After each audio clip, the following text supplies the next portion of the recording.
Hi, good afternoon. My name is Chris Millman. I'm the chair of the National Sarcoma Forum. Welcome to our afternoon programme. So despite challenges of COVID and virtual working, we've got a very packed, interesting, hopefully, programme this afternoon. It's been developed into, so you do have the ability to ask questions as we go as well. So we'll crack on. Hopefully there is enough to keep us all interested and to finish on time so that we can dial back into the main session for Andy Hayes' final comments. So the first section is regional updates, and there's also within that 2 presentations. Now, with COVID and lots of challenges, the regional updates haven't perhaps been as many as we would like. So we have one that has been pre-recorded, and then I have some also that have been sent to me individually. So what we will plan to do is do the pre-recorded update, which is from Abby in London. And then afterwards we can upload to the site for everybody the other ones that I have on email, and anybody that hasn't been able to submit their update can also then add theirs. The aim of the regional updates is that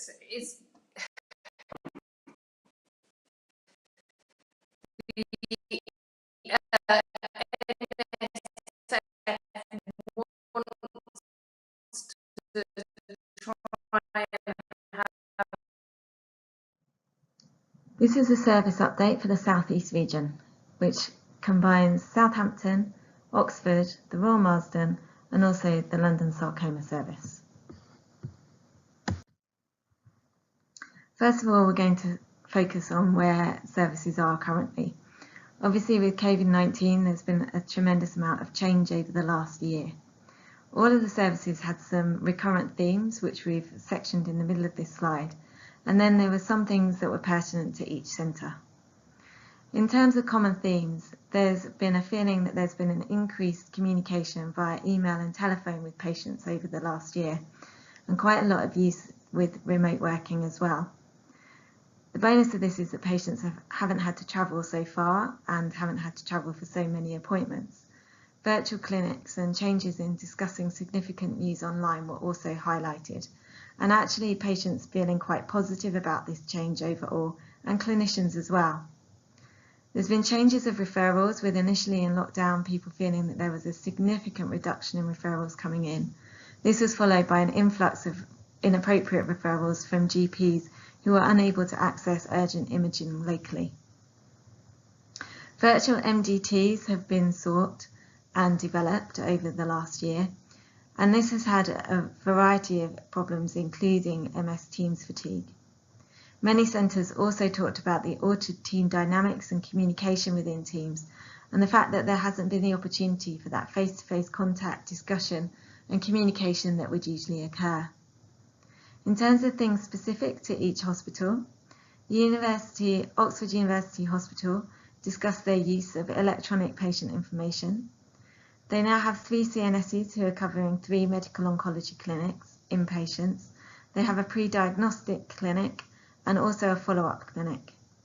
The OTs at that centre have commenced a virtual preoperative assessment and are using follow-up appointments in this way as well. At the Royal Marsden, remote exercise provision for both one-to-one and classes with the physiotherapists has been undertaken. There are remote CNS and AHP clinics now.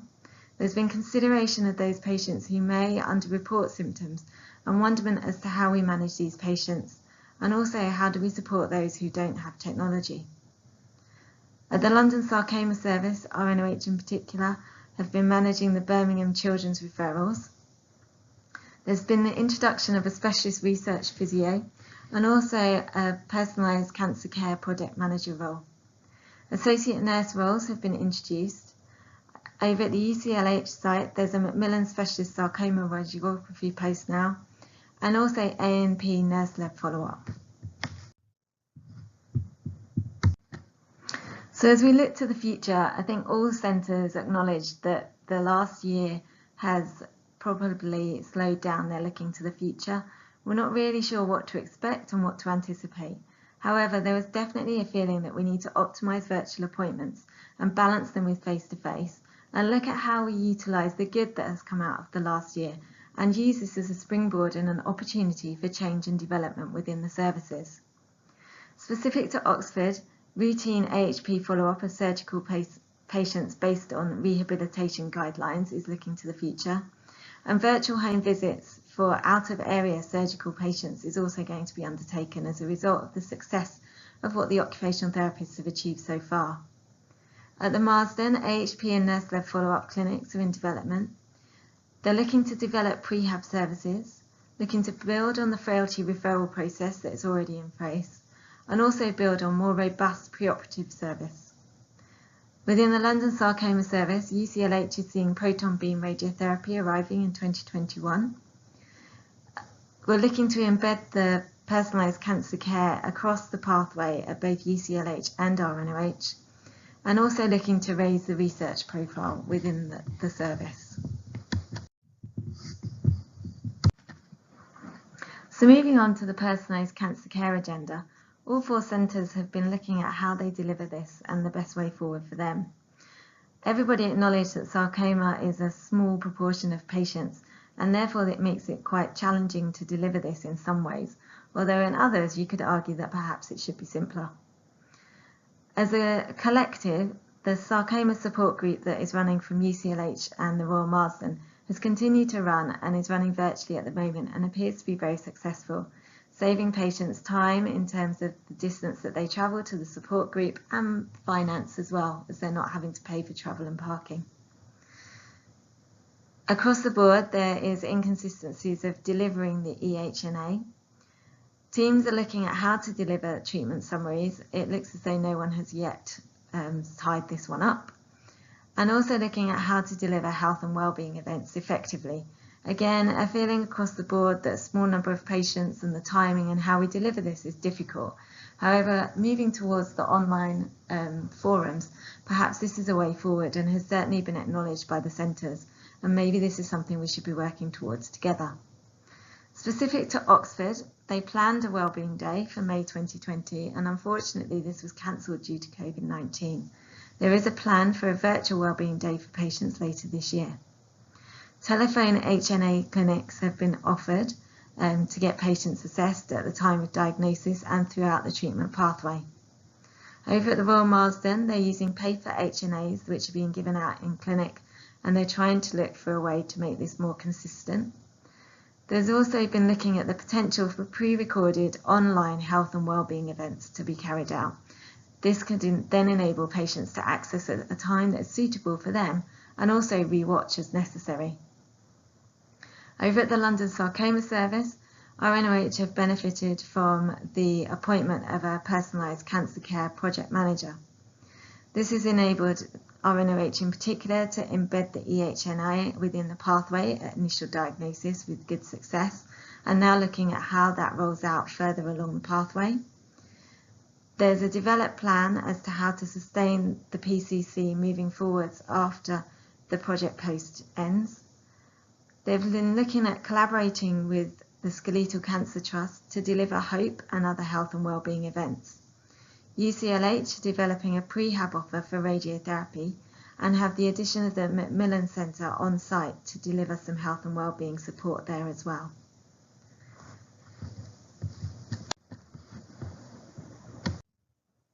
So finally, I think the questions that came across from all the centres in addition to this were, how can we collaborate more as a region? And having seen an overview of just the 4 centres that we work with, there's certainly some areas that we could be working more closely, and individual centres are working on that perhaps we should be working on nationally. Questions were asked about how does the BSG, the NSF and support from Sarcoma UK come together to enable regional and national working to collaborate? And how do we create a forum where we can work together more closely?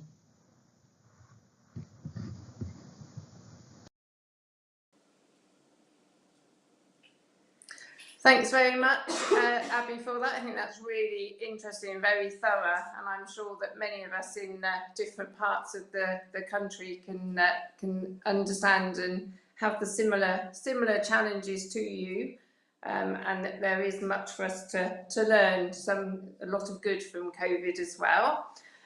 So the next presentation that is pre-recorded is actually ours from Bristol. So this is about a new sarcoma CNS-led triaging service that we've introduced here. So we'll go through the presentation and we'll have time for hopefully some questions right at the end. So thank you. Hi, this is Chris Millman. I'm presenting our CNS-led sarcoma triaging service that we've set up in Bristol between myself and my colleague Becky Peach. So we started setting this up back in August 2019, and the reasons behind this were that we were really struggling with clinic capacity, trying to fit all of our new patients into our multidisciplinary clinic, which happens here in Bristol every week. So we were finding that we were having lots of potential breaches, high number of patients on MDT, we're having multiple discussions. We found that our referral numbers have gone up significantly over the years, but our clinic capacity has not been able to expand significantly to cope with the extra numbers. Some patients were attending for multiple appointments, and we found that there was poor communication with both GPs and patients, which often this is a very difficult, stressful time when they're referred to the sarcoma service, and many of them do not live locally to us here in Bristol. So what did we do? We decided that as the CNS team, we were well placed and well skilled to actually take on and managing the triaging process. So with our radiologists and consultants, we developed a triaging protocol. This went through lots of approval processes before being signed off. We as CNSs had to do further IRMA training so that we can request MRI scans, biopsies direct from our triaging process. We identified that as CNSs we have 5-day per week cover, so that meant that we can ensure that triaging happens every day. And we developed some standard GP and patient communication letters alongside the protocol. So this is the protocol that we've developed. It does look quite complex and busy, but actually it's fairly simple and straightforward for us to work through, and obviously with more practice the easier and quicker it gets. So we're looking at obviously the impact on the service, on the patient pathway as well as performance. So overall we have found that there is a reduction in our 14-day 2-week wait breaches. We find that patients are attending their outpatient appointments with appropriate investigations already performed and having often been discussed at MDT with a treatment plan prior to them being seen. We've managed to reduce the number of outpatient appointment visits per patient, which is obviously important, especially when patients are elderly or travelling long distances to our centre. And we received very positive feedback from GPs and patients with the improved communication coming as a result of our triaging process. And the patients are getting a CNS contact details much earlier in their pathway. And obviously being referred to a sarcoma team is a very stressful time for our patients. So to look further at evidence as to support the benefits of our process, we decided to look at 1 month in particular to really drill down into the figures and what that actually means, the implications of our numbers and the triaging process. We had hoped to update this further, but with recent events we've not managed to get there yet so far. However, just comparing back from the last 2 years. We have set up separate radiology and full MDT meetings in 2019, but we are reducing the overall number of MDT discussions that each patient has. And our breaches have fallen significantly. So in July 2020, we just had one breach, which was actually from out of area. So looking further into July 2020, we had 75 new referrals. Of those, 62 were triaged. Some do come in by other routes, such as pathology. So they weren't triaged. Of the 62, we rejected 7 as they did not meet the 2-week wait criteria for a suspected sarcoma referral, and those patients were referred back to their GP. And 10 we downgraded, so they did not meet the 2-week wait criteria. However, we did accept them onto our routine pathway. And of the 75 new patients, 15 went on to be diagnosed with a high-grade sarcoma, and 8 were diagnosed with low-grade sarcoma. Of the patients that we triaged, roughly 40% actually came and saw us here, and 35% didn't actually attend a clinic appointment. Everything was communicated via letter and over the telephone. Of the patients that went directly onto the investigations pathway, so for example, we organised an ultrasound plus or minus biopsy or MRI scan prior to them actually attending the clinic. 71% went on to be actually seen in our clinic, whilst 29% were discharged. So, for example, they may have had an ultrasound and it was decided that the lesion was benign, so they never had a full clinic appointment. So far, the feedback has been quite positive. We are hitting our 2-week wait targets. Patients are being seen in appropriate clinics at appropriate times. The MDT is running more per to time, not overrunning, which impacts on our clinics. And patients, more importantly, have appreciated us calling them, have an understanding of what the process is, what happens next, and they find it very reassuring having CNS contact details early in their investigations. So looking forward to the future, we want to audit the process further.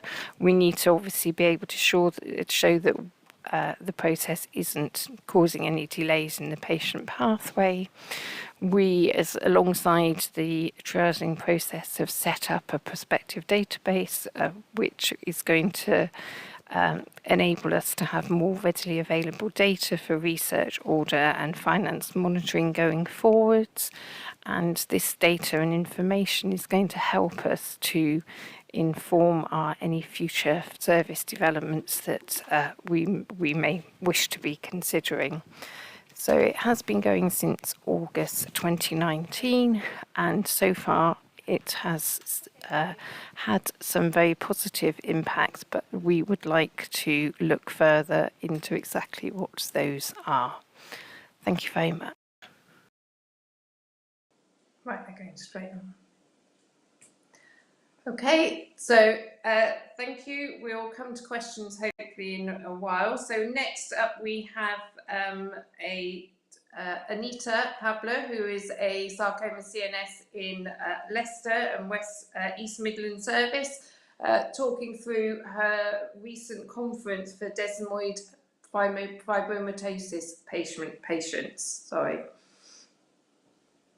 Hello, my name's Anita Pabler and I work as a Macmillan Sarcoma Specialist Nurse at Leicester as part of the East Midlands Sarcoma Service. I wish to thank the BSG and the National Sarcoma Forum for inviting me to give a talk about the desmoid fibromatosis patient conference that took place in March 2020. Holding a national conference for patients with desmoid fibromatosis is something that I've always wanted to do, And this was further motivated by a presentation of a paper presented by Olga Hussan and a team at the Marsden at the BSG 2019. And it highlighted some really key issues, what patients experience in terms of having a rare and unpredictable tumour that takes a while to diagnose through difficult diagnostic pathways. There's uncertainty around optimal treatments, given that there's been a dramatic change in treatment modalities over the years. Patients living with desmoid fibromatosis can be very challenging, particularly with symptom management, where patients can be on several analgesics and be burdened and debilitated with pain. And there's yet to be more support and help available locally and nationally. We chose a central location, which was the Radisson Blu East Midlands Airport Hotel, which was easy to access for many people, and those that couldn't attend were offered a live stream. The costings were worked out. We were fortunate to have speakers who were willing to give up their Saturday. The events organiser we approached was Echo, who we've used many times for the BSG. And unfortunately, due to funding difficulties, that was a real stumbling block. But through the power of word of mouth, we were put in touch with the Malcolm Wales Foundation, which is a bowel cancer charity in Cambridgeshire, and also through Roger Wilson, Spain, helped us save the day. With the kind help and support from Dr. Palma De Leo, medical oncologist at UCLH, who has an extensive amount of experience in desmoid fibromatosis, and Lisa Pascoe, who set up the Facebook page of Desmoid United UK, we put a flyer together to advertise the conference and try and get as many people to attend as possible, patient and carers. And as you can see, there's a theme evolving around diagnosis, past, present and future of desmoid fibromatosis, patient experience, combined desmoid clinics, and the role of physiotherapy, pain management, and information and support stalls by local and national charities also were encouraged to attend. And we wanted to give a talk about international collaboration and patient networking. This was the official programme. The following 3 slides just show some photographs of the day and our speakers and audience. Here we have a picture of the Malcolm Wales Foundation, who helped with the majority of the funding towards the conference. There's a picture of Lucy Dean discussing the impact on function and the role of physiotherapy. And we also had 2 teleconferences with our international colleagues. And just a few more pictures. So this was a 1-day event that took place on Saturday the 7th of March at the Radisson Blu Hotel, just before the world changed. It was attended by 51 delegates. Initially there were 60 people, but some obviously had to cancel. And there were exhibitors from 5 different organisations. We had 12 speakers and 2 were done via Skype. This chart illustrates the type of attendee at the conference. This table shows the reason for attending, and most people wanted to attend to learn about what desmoid fibromatosis is. Secondly, to meet other people and network. And then 14 people wanted to explore options and understand the varied treatments, with 11 to give support and raise awareness, and 4 wanted to understand the different roles of healthcare professionals. General feedback and responses from attendees was very positive. As well as having really positive general feedback, there were some individual comments about the conference of people seeing each other face to face, the organisation of the conference. It was interesting having discussions with people and hearing from different experts, and the range of speakers, both clinical and patient based, the literature and chance to meet other patients. It was interesting to hear from the Royal Marsden, meeting other patients with desmoid fibromatosis and getting more information about the condition. It was excellent being around like-minded people different treatments. It was really helpful to hear the viewpoint of different professionals and lots of interesting topics, lots to think about. Just continuing on, the chance to meet other people with the same condition, good flow of information, excellent idea and good to share people's experiences, realising that we're not alone and many are working towards improvements. Networking was good, and hearing other people's journeys and realising you're not the only one going through it. Informative knowledge. I love how every option was explored thoroughly, having more of an insight into the background of what goes on. And just some more positive comments about the speakers. It's also helpful to discuss what we can change, but Lisa Pascoe did do an absolute brilliant job.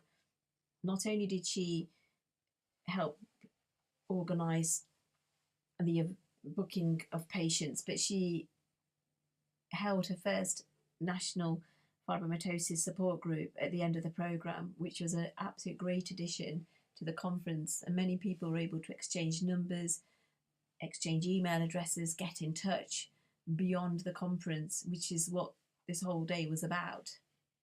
In order to plan ahead, it's good to know what topics were missing from the programme and what patients would like to see in the future. So there's a whole list of different items here that could be considered for future talks, from chemotherapy, fertility treatments, cryoablation, clinical trials, more oncology, support and psychological help, helping raise awareness,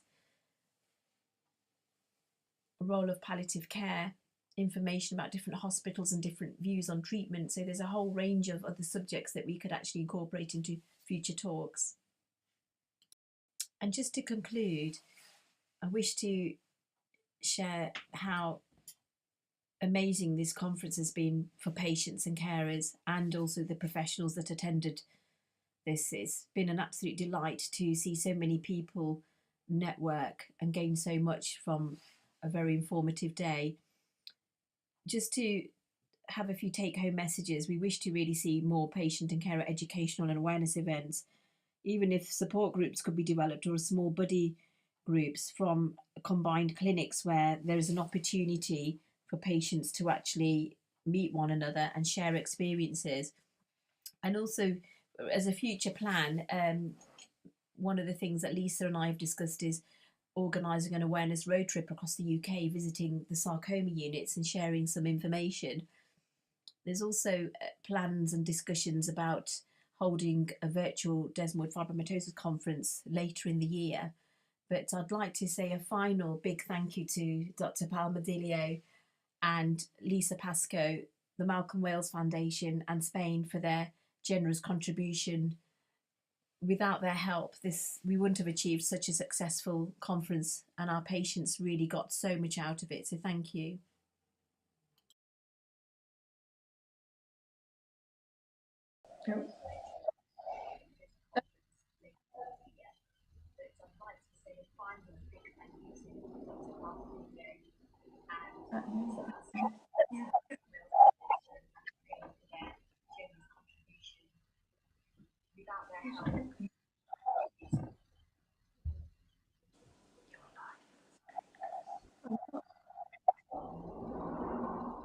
Okay, so thank you very much, Anita, for that very interesting talk. I think we've got about 5 minutes now for any questions that anybody may have. So I've got my colleague Becky here with me as well to answer any questions about the triaging. And then Abby's here as well for any of the regional work. So if anybody's got any questions or anything they'd like to ask, please go ahead.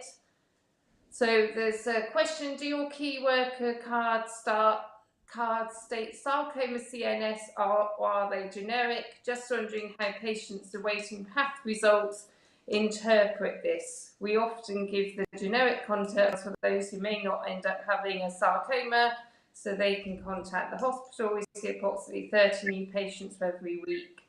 So at the moment, most of our triaging work we tend to do on the telephone. I think Becky would agree. So when we actually to talk to patients. We do tell them we're part of a sarcoma service, and that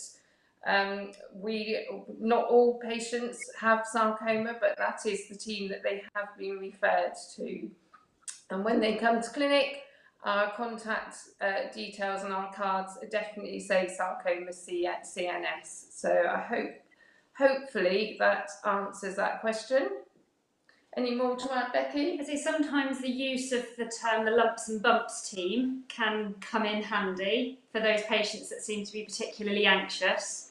But yes, our badges do say sarcoma.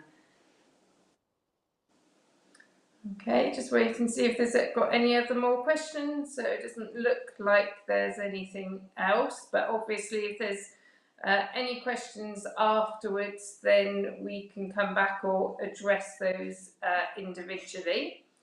So we are running just slightly ahead of schedule. So can I just reiterate in terms of the regional updates, those will be uploaded. And I have been in touch with all of the regional leaders already, and we'll be in touch again after the conference. And if anybody's keen to be involved or wants to help in their region, then please do get in touch with myself or with Abby. So now I'll hand over to Abby for the next session.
Hi everyone, so second session of today we are looking at personalised cancer care.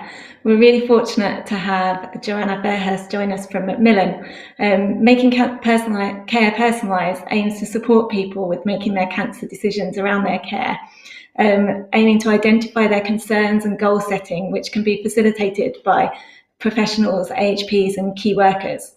People living with cancer have other long-term conditions, we know that, which may impact their holistic needs once they get a cancer diagnosis. So a personalised approach to care and support planning using a HNA ensures that people's needs can be fully identified and appropriate support can be planned.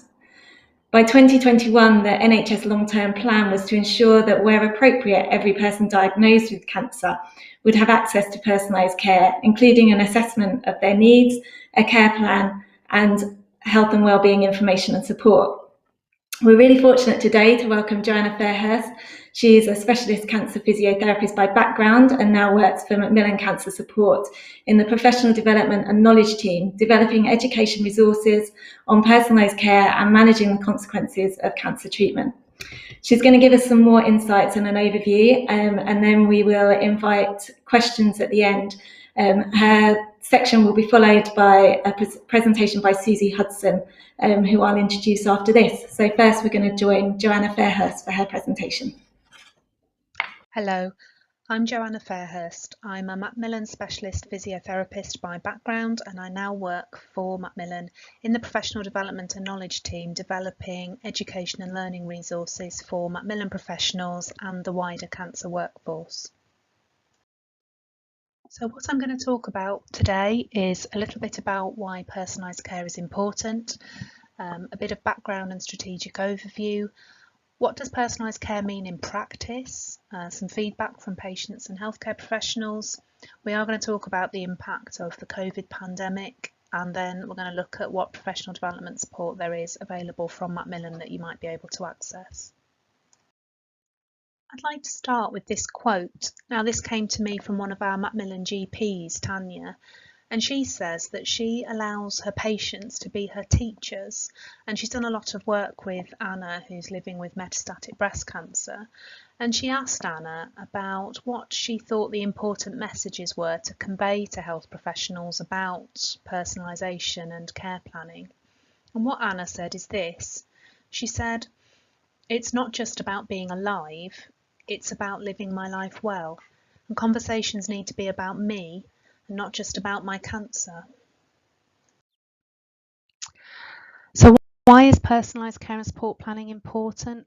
Well, you may have seen this slide before, and this is something you may well already be aware of, but when we think back maybe 40, 50 years or so, we know that a cancer diagnosis was really about supportive care and end-of-life care planning.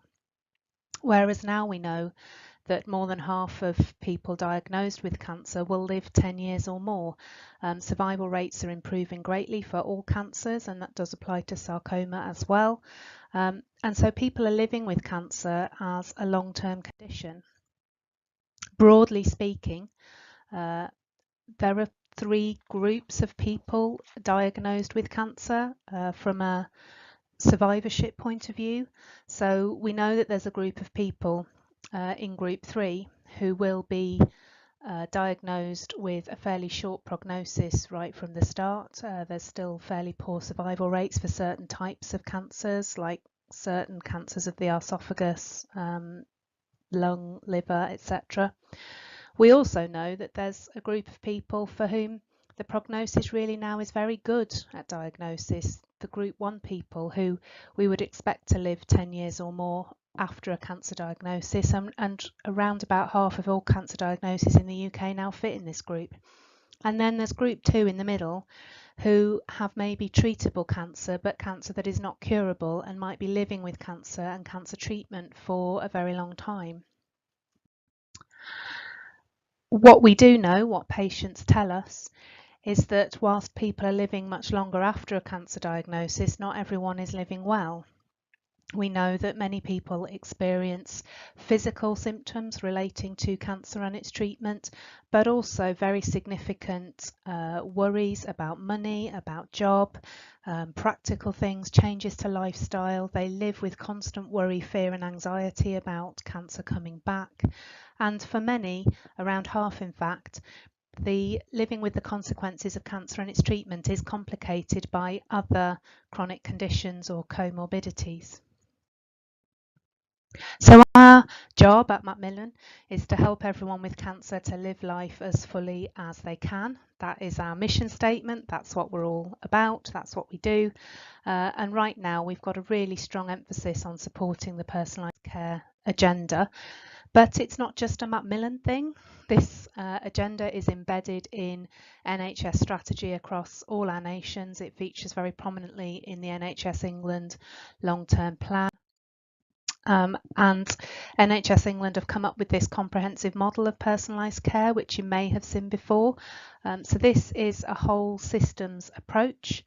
It recognises that different people will need different levels of support after diagnosis of a long-term condition such as cancer. So there'll be some interventions that are universal that everybody will need. That's the bottom of this pyramid. There'll be some targeted interventions for people living with long-term problems. And then there'll be some specialist services for people with more complex needs. And I would imagine that in sarcoma care, you have people who would fit into all three of these levels of this. So this slide translates that model into personalised care and support planning for people with a cancer diagnosis, right from the very start of the pathway at diagnosis, through the prehabilitation phase where they prepare for treatment, through treatment or treatments, whatever those may be, and then into a stratified follow-up model, which is risk stratified depending on need. So until recently, we were talking about the recovery package. Now what we're talking about is personalised care and support planning for people with cancer right from diagnosis all the way through the pathway and in all settings. And that's what this diagram is trying to show you, that this is not the role of one particular group of people or one particular team. This is something that needs to be a system-wide integrated approach in acute settings, in tertiary and specialist settings, in primary care and in community support as well. So what does the Macmillan personalised care model look like? So we've outlined these 5 key elements that we think are absolutely essential for supporting people living with cancer. The first being supportive conversations facilitated by a holistic needs assessment, by a treatment summary and by cancer care review interactions in primary care. The second is provision of information and support. Those might be face-to-face conversations, they might be digital conversations in the remote environment or over the telephone. They might be health and wellbeing information and support. It might include social prescribing and is accessible via a range of channels. We've talked about the holistic needs assessment. Obviously that is key to this. That's about identifying any unmet needs the person may have. It's something that isn't a one-off. It isn't just a tick list. It's something that needs to be done at significant points along the pathway, right from diagnosis and when there are key changes to somebody's status or when they identify that they have an unmet need. And as a result of that, absolutely critical that a personalised care and support plan is developed. The holistic needs assessment checklist is not very helpful without that personalised care and support plan. And then the idea is that the person is navigated to the support services that they need. That might be formal support in a healthcare setting, or it might be community support or social prescribing, as we've talked about before. The important thing here is that personalised care focuses on what matters most to the person rather than what is the matter with them, if that makes sense. It's not a one-size-fits-all. It will be different for every person. Every person will have complex needs that are unique to them, and the challenge for us is to be able to identify those and to come up with a care and support plan that is meaningful for them. So why do a personalised care and support plan? Well, it's a roadmap for the person to find the support they need. It needs to be based on a meaningful and supportive conversation and help them to build coping strategies and to facilitate self-management. It's a way of managing their expectations and also to support them to manage their anxiety, hopefully provide some form of continuity for them. It's done in partnership. It's absolutely co-produced with the person with cancer. It shouldn't be about the professional providing all the solutions. It's rooted in a shared decision-making approach. and it allows you to communicate sensitively any needs that the person may have. You'll see I've popped up here in the blue box that by 2021 everybody's supposed to have their personalised care needs assessed, and that's in the NHS long-term plan for England. It has actually been introduced, I believe, into the COSD data set for this year for NHS England, that everyone has a personalised care and support plan. If you're using a Macmillan EHNA, our electronic holistic needs assessment, you'll find there are these 6 questions at the end of the HNA template to help you to personalise your care plan. So these questions have been co-produced by NHS England, working with healthcare professionals and people with long-term conditions, and are around helping professionals to find out what matters most to somebody. They're there as a suggestion. Some of you will have already really good strategies for communicating with people, for getting to know them, for finding out what makes them tick and what's unique to them. But for others, or perhaps with people where you found it harder to build a rapport or to get to know somebody, you might find these questions helpful to just gain some insight into what matters most to somebody. We've got some training coming out, hopefully later this year, done in partnership with NHS England, where we have recorded conversations with lead cancer nurses, with support workers, and with patients and GPs who are using these questions, where they say and tell you about what valuable insights they've obtained by using these questions, things that they wouldn't have found out about if they hadn't asked these questions, and what that's meant for the patient, what that's resulted in terms of a care plan for them.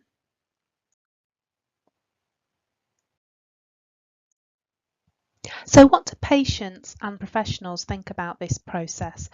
Well, Macmillan commissioned Louise Worswick to do some work with the Somerset, Wiltshire, Avon and Gloucester Cancer Alliance over the last couple of years, and she carried out some interviews with people with cancer and with health professionals to find out what they thought about the holistic needs assessment and care planning process, and to build some recommendations. And I just thought I'd take the opportunity to share some of the quotes with you today. So you can see from this slide that patients overwhelmingly thought that the process was helpful, that the holistic needs assessment process helped to bring things into perspective and help them to understand different aspects of their life after their cancer diagnosis. It facilitated them to get help with symptoms like fatigue or poor mobility, in terms of referrals on to other people, and it helped them to know who to contact if they had problems and they needed some support. What did professionals say? Well, overwhelmingly, professionals were supportive of this as a useful tool to help them with supporting people with cancer. They felt it facilitated better clinical advice and support, and it also allowed support workers to get involved and to share the support planning process. Anecdotally, some felt it reduced clinical appointment time, things like GP appointments, because people already had the answers to some of their questions and they were facilitated to self-manage and knew who they could call if they had a problem. They felt that it moved away from focusing just on physical symptoms and facilitated supporting people in a more holistic way, a more rounded approach, and empowering them to find their own support strategies. And it overwhelmingly was felt to be a beneficial. So I just thought I'd share with you some of the ways we know that personalised care and support has managed to continue during COVID. We know that several sites are running virtual or online health and wellbeing events or health and wellbeing support, such as the Horizon Centre in Brighton, which is the centre you can see pictured here. They are also facilitating people with cancer to meet up sort of face-to-face in a facilitated online support group.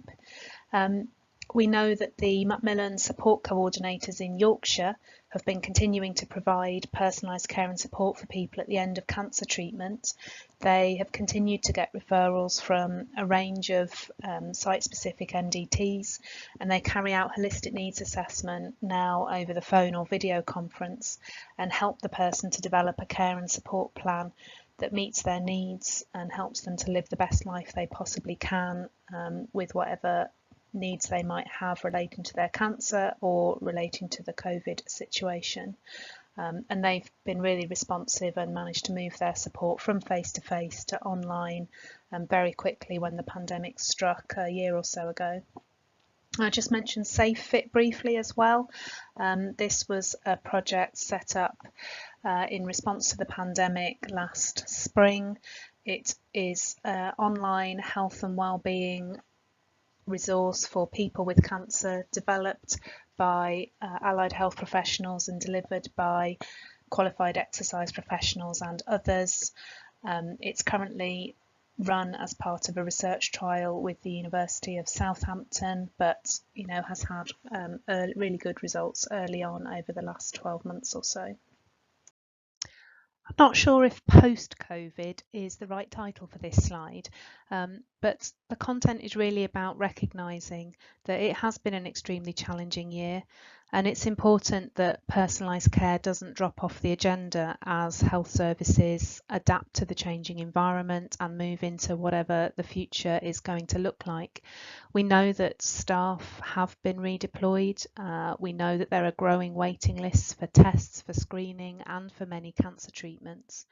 There's a new task force to focus on monitoring performance of cancer services, and Macmillan sits on this task force along with many of the other big charities and the Royal Colleges. The main output of this is a recovery plan for cancer services, and this identifies how services are expected to get back on track once the acute phase of the pandemic begins to resolve. Macmillan has been extremely influential in this space. Our Forgotten C report highlighted that 50,000 people were missing a cancer diagnosis, and that was back in October, so we know that those numbers are likely to have grown significantly. We've highlighted the need for personalised care now more than ever, with people's treatment being disrupted and with high levels of unmet need, including the anxiety and stress of everything related to the COVID pandemic. We have a pioneering new online buddy programme, and as I've mentioned, we have SafeFit to support people with their physical and emotional well-being at this time.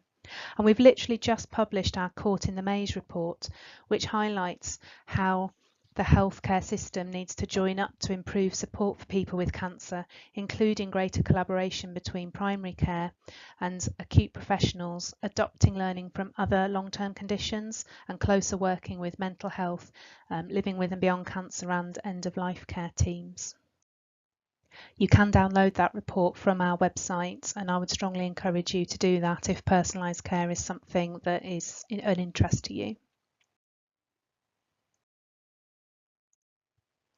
So I'm now nearly at the end of what I wanted to share with you today, but I just thought I'd take the opportunity to highlight some of our education resources that you can access.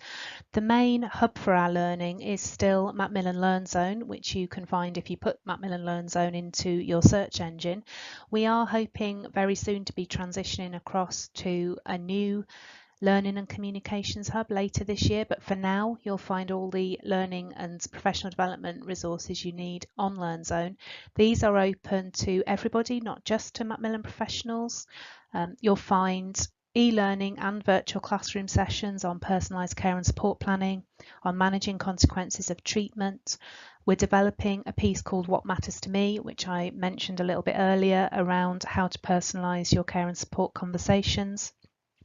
We've got Prosper coming out later in the year. This is a collaboration piece with Health Education England about prehabilitation, rehabilitation and personalised care for people living with cancer, and that will be on the e-learning for health site. And we also have work-based learning modules at degree and master's level, which do have places for people who are not Macmillan professionals. And again, you can apply for that via LearnZone, via the new hub when it comes out, or by contacting us at serviceopssupport@macmillan.org.uk. I'm also very happy if you want to get in touch with me to discuss any of this and to see how we can support you with your CPD around personalised care and support planning. Other resources you may want to have a look at would be our person-centred competency framework, and we also have competency frameworks for nurses and allied health professionals supporting people living with cancer. We have downloadable information booklets for professionals and for patients at b.macmillan. Again, those are open to Macmillan and non-Macmillan professionals. I've mentioned LearnZone. We also have a range of resources for professionals on the website. We have personalised care pages, we have primary care pages, and we also have resources for prehabilitation and rehabilitation. I'd like to just highlight the Personalised Care Institute if that's not something you've come across before. That's a training hub for health professionals from NHS England and collaborative partners around personalised care. And we also have our own Macmillan Coronavirus Hub that I've mentioned, where we're keeping our resources for professionals and for patients during the current crisis. And that's it from me. I hope that's been a helpful update for you, and I look forward to hearing your questions.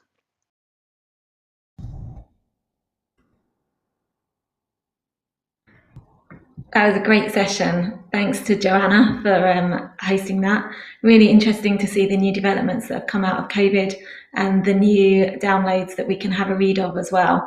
We'll go to questions, but first of all, we're going to introduce Susie. Susie Hudson is a project manager running the Personalised Care Project over at the RNOH Stanmore. So we're introducing her today. She's going to present how we have progressed so far within the project, and then we will do a Q&A after that. Thank you. Hello, my name is Susie Hudson. I'm the Macmillan Personalised Cancer Care Project Manager at the Royal National Orthopaedic Hospital. I'm delighted to present to you today the current progress we have made in embedding personalised cancer care into the sarcoma pathway and how we plan to continue this progress over the next year. Personalised cancer care came about as a joint initiative between Macmillan Cancer Support and the National Cancer Survivorship Initiative to improve the support that is offered to patients who have a cancer diagnosis. Improved support, advice and information alongside empowering patients to increasingly self-manage is necessary to both improve the experience of cancer patients and also meet the needs of the growing numbers of people living with and beyond cancer. The NHS long-term plan states that by this year, 2021, every appropriate patient with cancer should be offered and have access to personalised cancer care. Personalised cancer care looks to support each patient as an individual, holistically assessing their physical, psychological, functional, social and spiritual needs and assisting them to receive the advice and support they need as an individual. It runs in tandem with the medical pathway to make certain the patient is supported at all appropriate pathway points for them as an individual. In order to embed personalised cancer care into the patient pathway at the Royal National Orthopaedic Hospital, Macmillan Cancer Support kindly agreed to support a short-term project manager post. The project commenced in January 2020 and despite COVID was able to continue and has been a real team approach with all involved understanding the importance and benefits of personalised cancer care. In the last year, but primarily since July 2020, we have set up in excess of 200 patients for an holistic needs assessment. The majority of these have been at initial diagnosis. 57% of these patients have completed their holistic needs assessment. However, 32% have either declined to complete or failed to submit online. We will review this number with a view to increasing the uptake. We are extremely pleased to report we went from completing no holistic needs assessments at initial diagnosis in 2019-2020 to achieving 47% in Q2 of 2020-2021. When we went on to analyse the concerns raised by our patients, we noted 72 different concerns overall, with a total of 1,764 concerns for all the patients. This averages approximately 15 concerns per patient. 4 patients had no concerns and therefore no care planning was required. However, they will continue to be offered personalised cancer care throughout their pathway. When looking at the top 5 concerns at the various pathway points, it can be seen that at initial diagnosis, concerns are very much focused on worry, the future, uncertainty and questions around their diagnosis and treatment. When we move on to compare the concerns during treatment, we can see that the top concerns are more functional and pain-focused, with less emphasis on the psychological aspect, although this is still present in the top 10. Moving forward to end of treatment, which is usually a few months after the surgery, we can see that the psychological aspects have risen again, and these patients are now looking forward and highlighting concerns into the longer term, for example, returning to work and coping with everyday activities following their treatment and surgery. When we analyse how the team have addressed these concerns, we can see that discussing and providing advice was the most prevalent action, alongside referral and signposting to the most relevant service or support to help with that concern. This highlights and supports the principle that the healthcare professional who completes the care planning with the patient is not expected to be an expert in all areas, and demonstrates good practice and team working to ensure each individual patient receives the most relevant support. It can also be seen that the Macmillan information leaflets are an invaluable source of information to both the patient and the clinicians. We have many plans for the next year, including the recruitment of a cancer support worker on the team to assist with all personalised cancer care interventions and help to ensure that personalised cancer care remains firmly embedded when the project has finished. We are also currently working with Macmillan Cancer Support on the establishment of a highly specialised physiotherapist and orthopaedic oncology therapy team lead, and hope to have this post in place in the near future. This post will work alongside the nurse consultant to support the establishment of end-of-treatment care planning, treatment summaries, and will also start to stratify appropriate patients onto a more supported holistic pathway. This post will also support both patients and external healthcare professionals with expert advice and dissemination of rehabilitation knowledge to ensure patients receive the best possible rehabilitation treatment regardless of where they live. Some of our plans for developments of our health and wellbeing information support have been affected by COVID. However, these will be rescheduled as soon as we are able. We plan to roll out a series of virtual support sessions which will allow patients to attend regardless of their location. We are also working with Skeletal Cancer Trust to produce a series of podcasts and videos for improved patient information on the website. Skeletal Cancer Trust has also kindly agreed to fund a pilot of the Hope course at the Royal National Orthopaedic Hospital, and we are in the process of registering to become an accredited centre. For our shared care patients with UCLH, we are in the final stages of setting up the ability to share access to completed care plans to improve seamless care between the two sites. We've learnt a lot in the last year. We've learnt that it takes time to embed personalised cancer care into the service, and flexibility is required to meet both the needs of the patients and the service. It can be time-consuming, and the impact of this needs to be considered for the service as a whole. We've learnt that sharing personalised cancer care between the differing healthcare professions, for example the CNS team and the allied health professional teams, works well and enhances patient experience. As a tertiary centre, there are different challenges. For example, the large geographical distribution of our patients makes signposting and referrals for support more challenging, but definitely not impossible. The biggest learning is that there is real enthusiasm within the team to improve the patient experience and embrace personalised cancer care. Thank you. Hi everyone. So that was another really interesting talk from Susie there. We're just going to start with some questions and answers. Thank you so much, Joey, for kicking us off. Really much appreciated. So first question, we were just wondering, one of the questions that come in is, if there was one thing in your experience that makes a difference in implementing PCC in the service, what would that thing be? What should be the thing that we focus on and introduce first? Good question, Abby.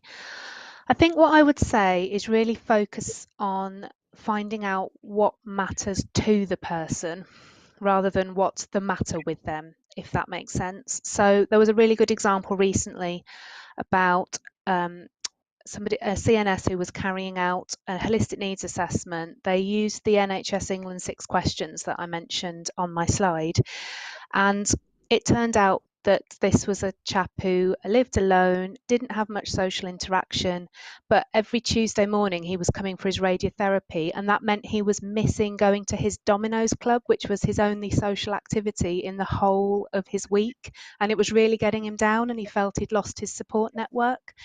So as a result of that, the CNS managed to do some tweaking, and they changed when he was having his radiotherapy, and he went back to going to his Domino's club.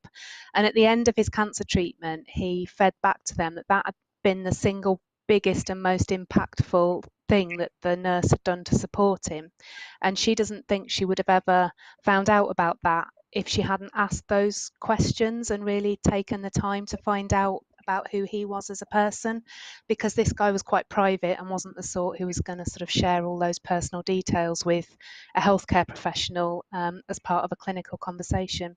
So, you know, that just really stuck in my mind. And there's loads of other examples that, you know, I get told when I'm out working with people now. And yeah, so really, really don't underestimate that, the value of those personalised conversations.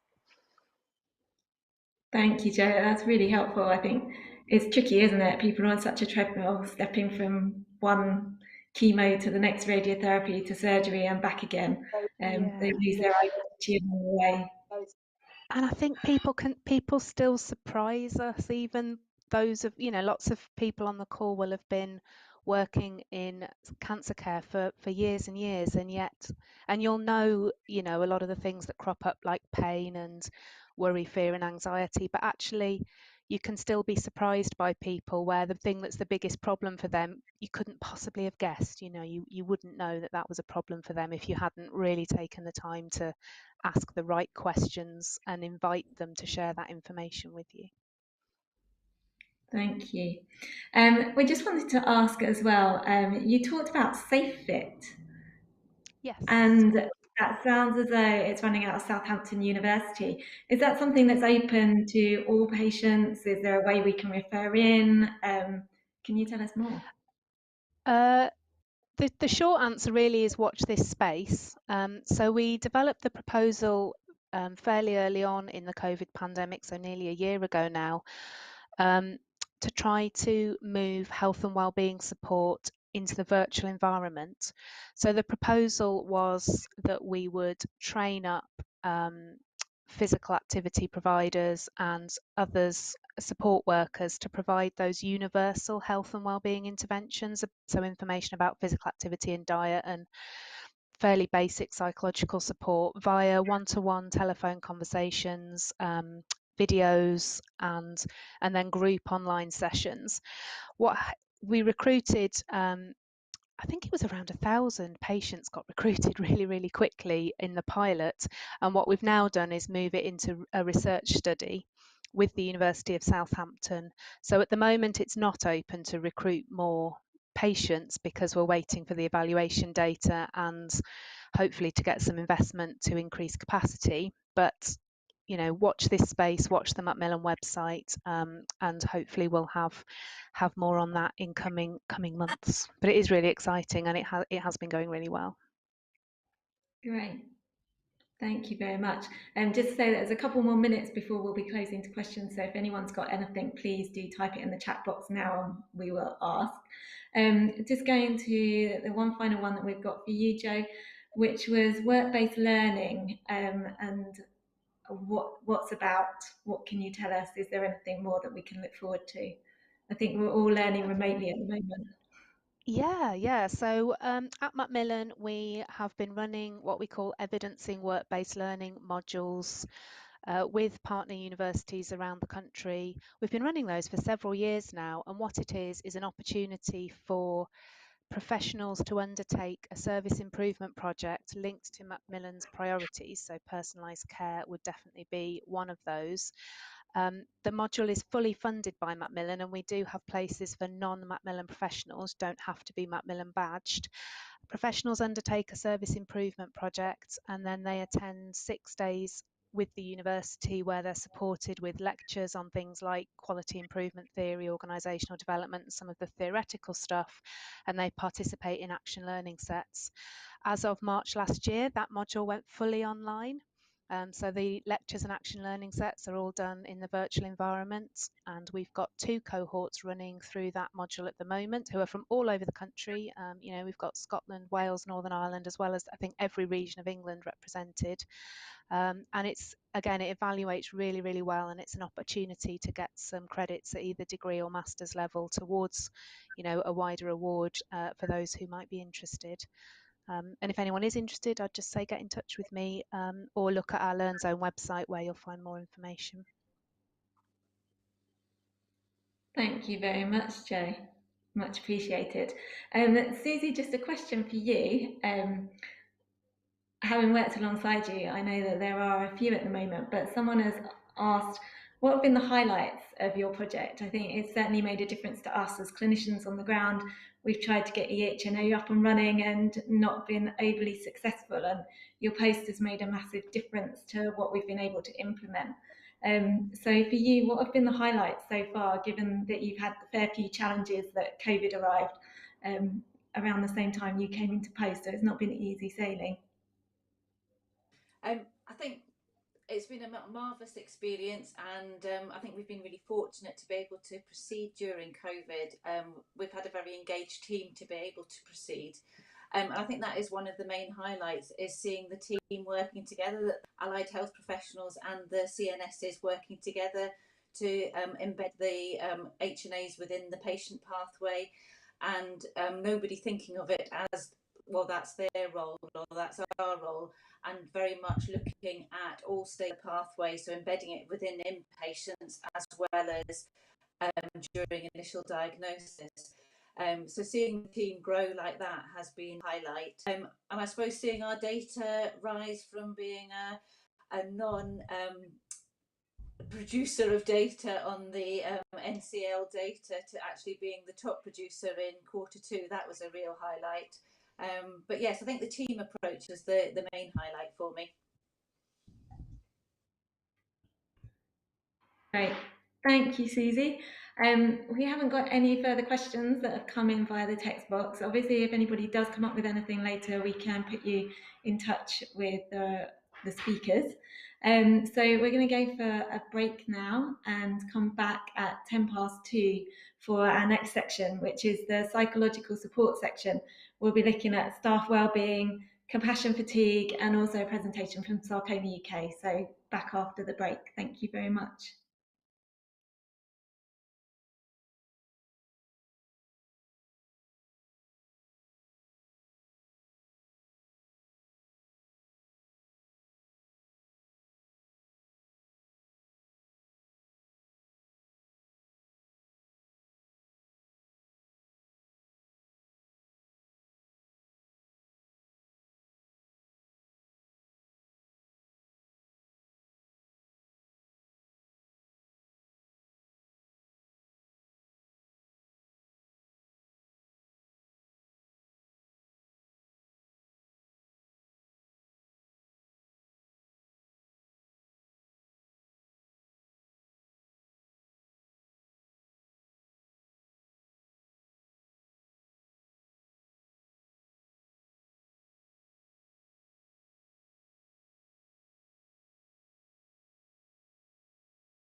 Okay, welcome back everybody.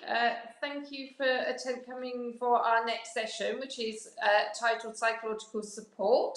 And this is looking at staff as well as patients. And we've got three very interesting talks this afternoon. So the first is from one of our clinical psychologists here at North Bristol Trust in Bristol, Natalie Stott, and she has recorded her talk on staff wellbeing, which obviously, in light of current situation, has been very important. So we'll hand over to Natalie.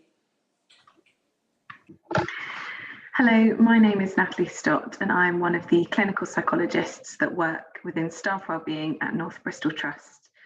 I'm going to be presenting just for a short 15 minutes today on some of the interventions that we have been using specifically over the last 12 months through COVID, but also more of our idea around why wellbeing and staff wellbeing is really important, not just at this time. And the hope is that at the end of the 15 minutes, it will at least have given you some ideas for maybe ways in which you can incorporate staff wellbeing in your organisation. So I'm just going to start with inviting you to think about what it is that makes a good day. There are loads of questions we could ask like this, and I'm just going to flash a couple up to you. But I wonder when the last time was you might have stopped to consider some of these questions. What is it that matters to you in work? What is the most meaningful part? What are the things that make you proud of working in your area? And when you are at your best, what does that actually look like? And also when your team are at their best, what does it look like? Now, if we had a bit more time, I might ask you to maybe pick one of those questions like what makes a good day, and just give you a few minutes to come up with the things that would be present in it. Now, often when I ask people this question, what makes a good day, usually is around having connection with others, feeling meaning and purpose in our work, being able to see that we can make a difference, maybe things going well, getting positive feedback from a colleague or a patient. These questions are really important because what they do is outline really our values at the core of who we are. Why is it that we choose to do the job that we do? Because your job, by most people's standards, isn't necessarily normal. I think we've been under added pressure over the last 12 months, really, to deliver an extraordinary service above and beyond already what we were doing. And that has both its joys and its highs, but also has a cost. And some of that cost has been to staff wellbeing. And we really, as a service, want to promote a healthy workforce, this idea that staff wellbeing is not just the responsibility of you as an individual, but the responsibility of your organisation. So I'm just going to, I've kind of already alluded to it, but just to go through this idea that well-being is not just the responsibility of the individual. As you can see, we're all connected, some of us directly, some of us indirectly, but it's really important that we see well-being and resilience as processes that arise from us having connections with one another. But it's not just about it's not just about the connection on its own, it's really about the quality of that connection that is really key. And I think that's something to think about in any team that you're working with. It's not just about the kind of tick box of having connection, it's about the quality of that connection, which is really, really key. And so we want to prioritize kind of interpersonal and team well-being, not just individual qualities of individuals. And I'll come on to talk a bit about that in a moment. And so really the quality of our connections it's imperative. A word that you might have heard used before is this kind of concept of teaming, which is often used when thinking about literature of psychological safety, which I'll come on to explaining, because my hope is that if you haven't heard about it, that you'll have some ideas for how you can kind of take this concept into your workplace. So psychological safety, you might have had to pick, you may not. Psychological safety was coined by a lady called Amy Edmondson. She's a Harvard professor who's done lots of research into the ways in which teams work. She's done that both within healthcare and outside of healthcare. And why am I kind of bringing this idea to you today? Well, psychological safety, I think, is one of the fundamental and core components of any organisation that is going to thrive, prioritise connection and teamwork. So we need to ensure that our organisations are psychologically safe. And so all our interventions, everything that we do within MBT really comes out of an ethos around promoting psychological safety in every area of the NHS and North Bristol Trust. At its kind of most basic, it is the shared belief held by members of a particular team that the team is safe interpersonal risk-taking. And I'll explain a little bit more about that, because it sounds a little bit wordy. It's essentially this idea that there is a belief within a group of people that when you have something to offer, when you have a question, when you have something to bring, that you can speak up confidently and with assertiveness without the feeling or the fear that you will be rejected, embarrassed, or punished for speaking up. I'm sure we can all look back on moments where we've been in meetings where perhaps we haven't felt confident to be able to speak up. We've had an idea, but we've let it go by. We've wanted to ask a question, but we've had the thought that we might look stupid. And that, you know, may come from us internally, but it also can come from the culture that is created within that particular team. And so really, when psychological safety is present in a team, you know, anyone can ask questions without fear of looking stupid. Anyone can ask for feedback without feeling like they're looking competent. Anyone can be respectfully critical without appearing negative. And anyone can suggest ideas without being perceived as disruptive. And so really this concept, although it's quite a simple idea, is actually quite fragile and requires intentionality around how we're operating in a kind of a leadership setting, how we're operating in a team, to ensure that it is kind of nurtured and grown. So how do we create it? You know, if we had more time, again, I might ask you, you know, what are the things present in your workplace that turn psychological safety up and what turns it down? Some ideas offered from Amy Edmondson that creating psychological safety is about inviting participation, simply and explicitly inviting people to explore different viewpoints as opposed to just a backwards and forwards. It's acknowledging nobody has the answers, including me. If you're in a senior position and aware of the hierarchy in the room and the fact that that presence of the hierarchy might silence people, inviting people, we need to hear from all of you, especially if you have concerns or you disagree. Modeling fallibility is really important. We're all human and we all make mistakes. So it's really important that we acknowledge that publicly. And finally, aside from modelling, what we know from working in healthcare is that it's really surprisingly common that maybe when people observe bad practice, they don't always speak up, which is rather worrying. And we know that because of hierarchy, people can tend to be silenced. And so therefore, we can do our bit, you can do your bit to create a more psychologically safe working environment. On my slide, you'll see lots of different words that people have used when we've done these kinds of exercises of, well, what do you notice about when psychological safety is present? What does that mean to you? And you can see a number of different words that people have shared.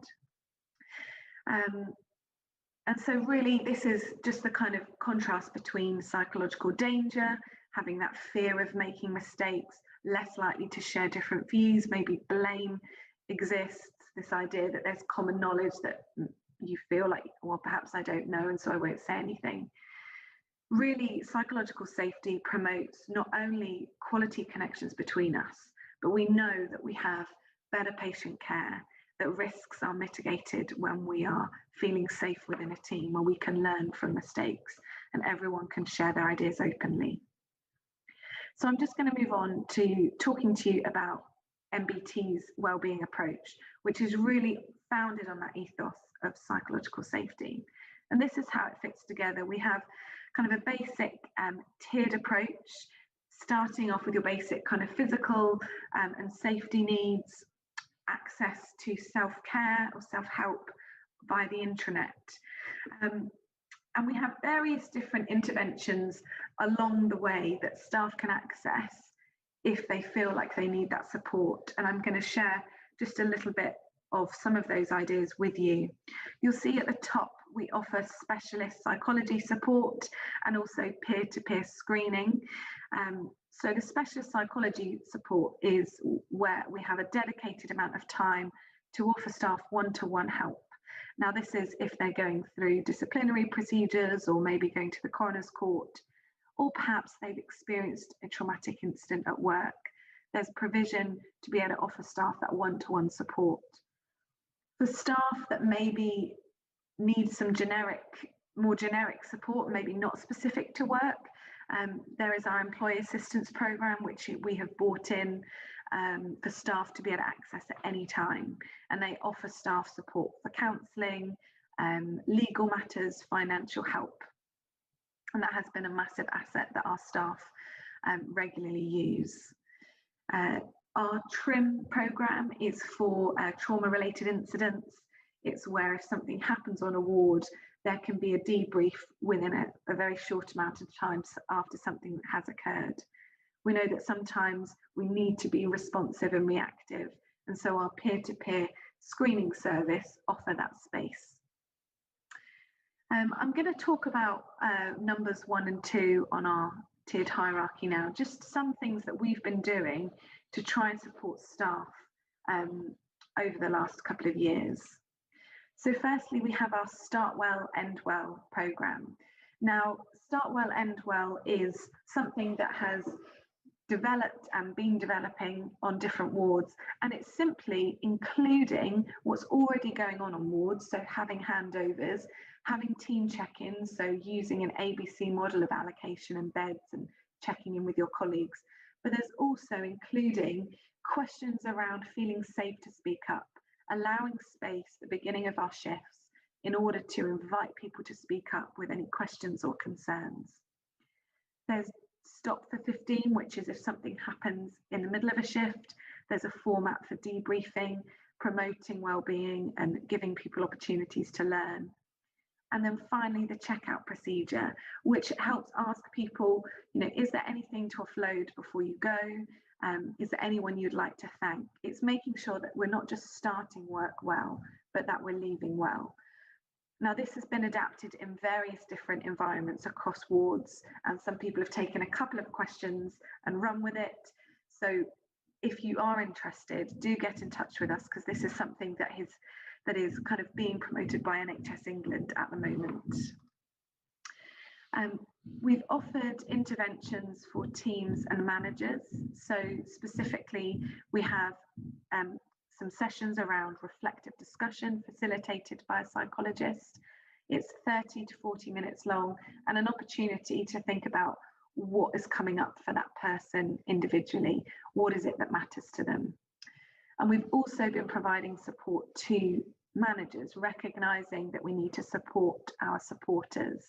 And so helping managers build confidence and skills in having some of these psychologically informed conversations. Again, if you're interested, I'm sure we could provide you with our pack on how to support managers. And again, that kind of idea of psychological safety coming out with the most important influence on psychological safety is the nearest boss. Therefore, modelling how we self-care, how we prioritise well-being is important to come from top down as well as bottom up. And finally, we offer courses for staff here at MBT, and these are courses that are practical, evidence-based, and surrounded by skills in how staff can support their own well-being. What is it that they need to do to look after themselves? For some people, that's a really foreign question. And so our ACT courses are based on acceptance and commitment training. They consist of 3 sessions over the course of a month that help staff to reflect on how they're managing and maybe skills they can learn to better support themselves. So finally, just remembering there are some real golden threads when focusing on team wellbeing, when focusing on staff wellbeing, opening up conversations as to what matters, and psychological safety being present enable those conversations to happen a lot freer. Empowering people around us to develop approaches that are within our particular areas, and putting knowledge into practice, having values that we take steps towards. We talked at the beginning about things that make a good day, actually putting some of what we know into practical form, and not underestimating the power of small changes that we know can have a massive impact.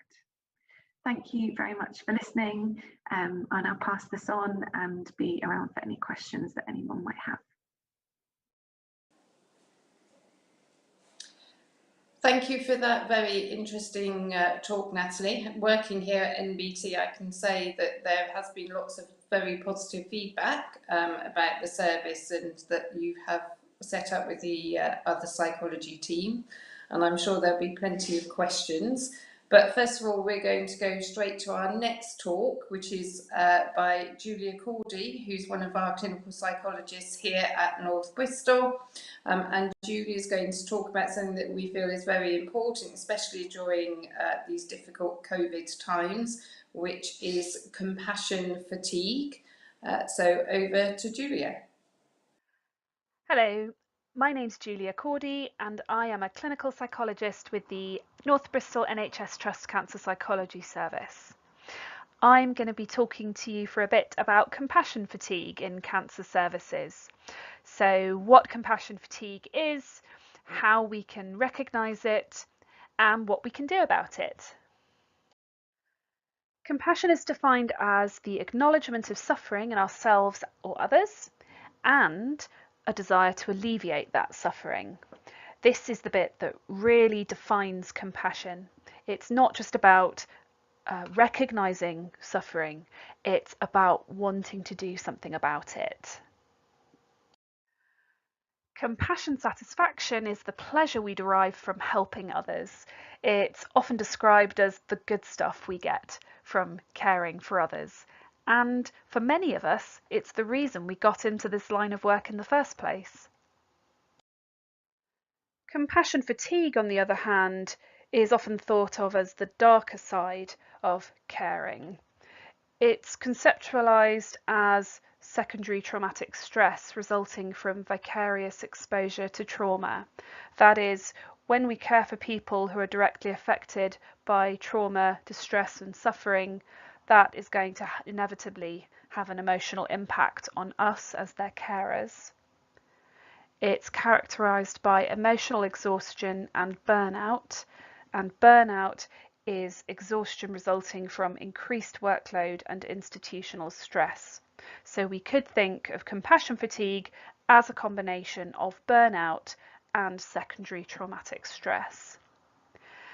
And it's not a diagnosis per se, rather it's a descriptive term for what sufferers of compassion fatigue go through.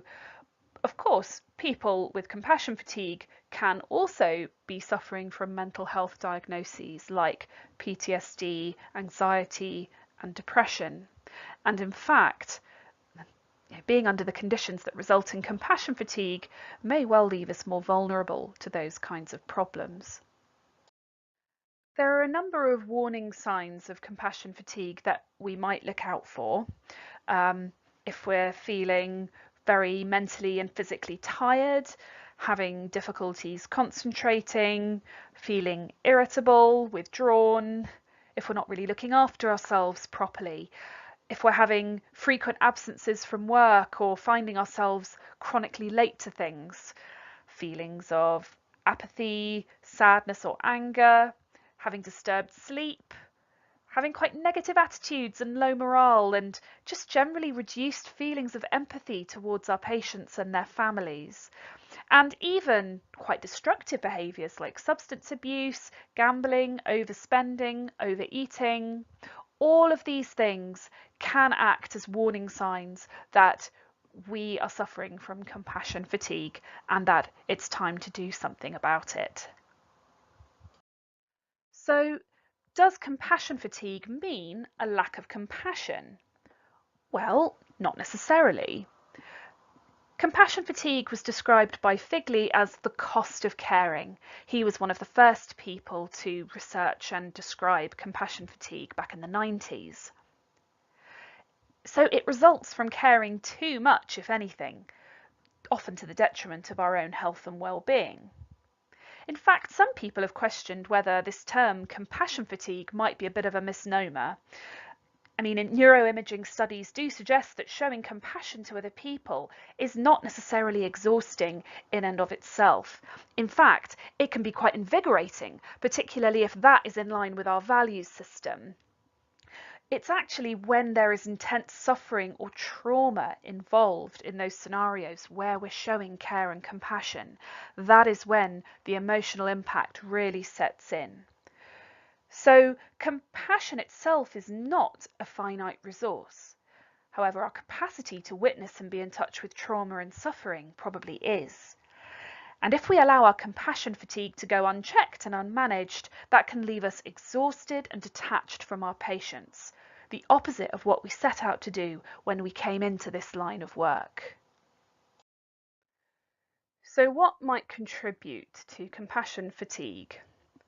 Well, working in healthcare seems to be a contributing factor. According to studies, there tends to be a pretty high prevalence of signs of compassion fatigue and burnout among healthcare workers. Some studies will show anything up to about 85% among nursing staff, depending on which one you look at. And this makes a lot of sense when we think about it. Caring for people takes energy, physical energy, mental energy, emotional energy.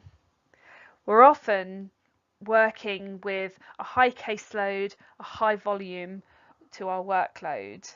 And working in cancer services, we're often witnessing fairly high levels of suffering and distress among our patients.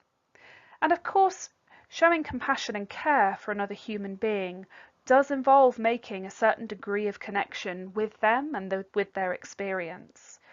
And if we're not careful, we can end up taking those patients' stories home with us and blurring the lines between work and home life. As healthcare professionals, we're probably vulnerable to a number of other risk factors. Having high expectations of ourselves at work, wanting to fix things that may not necessarily be fixable, and having an inflated sense of personal responsibility for our patients' well-being and outcomes. This is natural as we want to do our best for our patients, but it can leave us feeling frustrated and stressed when we're up against problems that can't be fixed. We may view self-care as selfish and be tempted to put our work and our patients at the top of the pile at all times. We may lack boundaries and keep a poor work-life balance where we regularly don't take our breaks and don't go home on time, particularly when there's a huge amount to do and pressure on the whole team. We may lack proper support systems at work. And we know it can be damaging to emotional well-being when there is a culture of silence around stressful events. For example, think of a busy ward team where patients are potentially dying on a fairly regular basis. Without space to process and take in those tragedies, under the expectation that we'll just carry on working and moving on to the next thing no matter what, that can really take its toll. And now if we think about working in healthcare during the coronavirus pandemic, it becomes fairly clear how the current situation we're all living in only compounds these risk factors. We're all witnessing distress, suffering and death among our patients and families on an almost daily basis. We may be feeling understandably quite helpless in the face of all this tragedy. And there's rising pressure on services. Patients are in more need of support than ever, and we may notice that More members of our team are being redeployed or going off sick, leaving more pressure on us and possibly leading to the temptation to keep working through all of that without proper rest or recuperation time. Furthermore, we may not have access to all the usual resources that we use to stay well. For example, our support networks, our hobbies, different forms of exercise that we may have relied on before may not be as accessible as usual. And all of this puts me in mind of this rather lovely quote by Dr. Rachel Naomi Remen. She said, "The expectation that we can be immersed in suffering and loss daily and not be touched by it is as unrealistic as expecting to be able to walk through water without getting wet." We burn out not because we don't care, but because we don't grieve. We burn out because we've allowed our hearts to become so filled with loss that we have no room left to care. I think the important thing about this quote is that it shows us and it reminds us that we need energy in order to care for others and show compassion. We need time and space to process the tragedy we're witnessing every day. And we need a break from doing and thinking to make time for feeling and processing what we're witnessing and going through.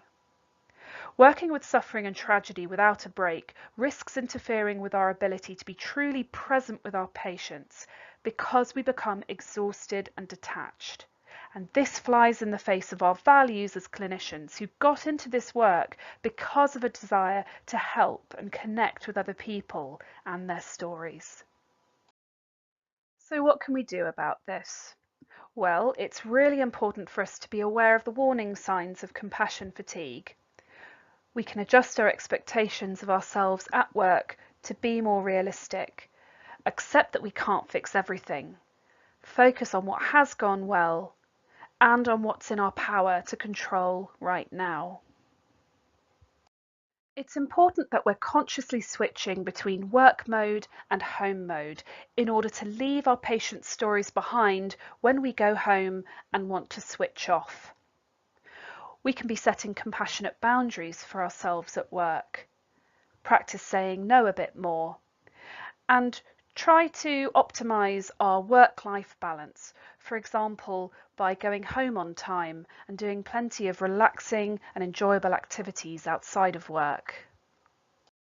Perhaps one of the most crucial things that's under our own control is how much we practice self-care. This is not optional, it's essential and vital to our physical and mental health. So how do we do it? Well, there are the basics like exercising, eating well, drinking water and sleeping enough.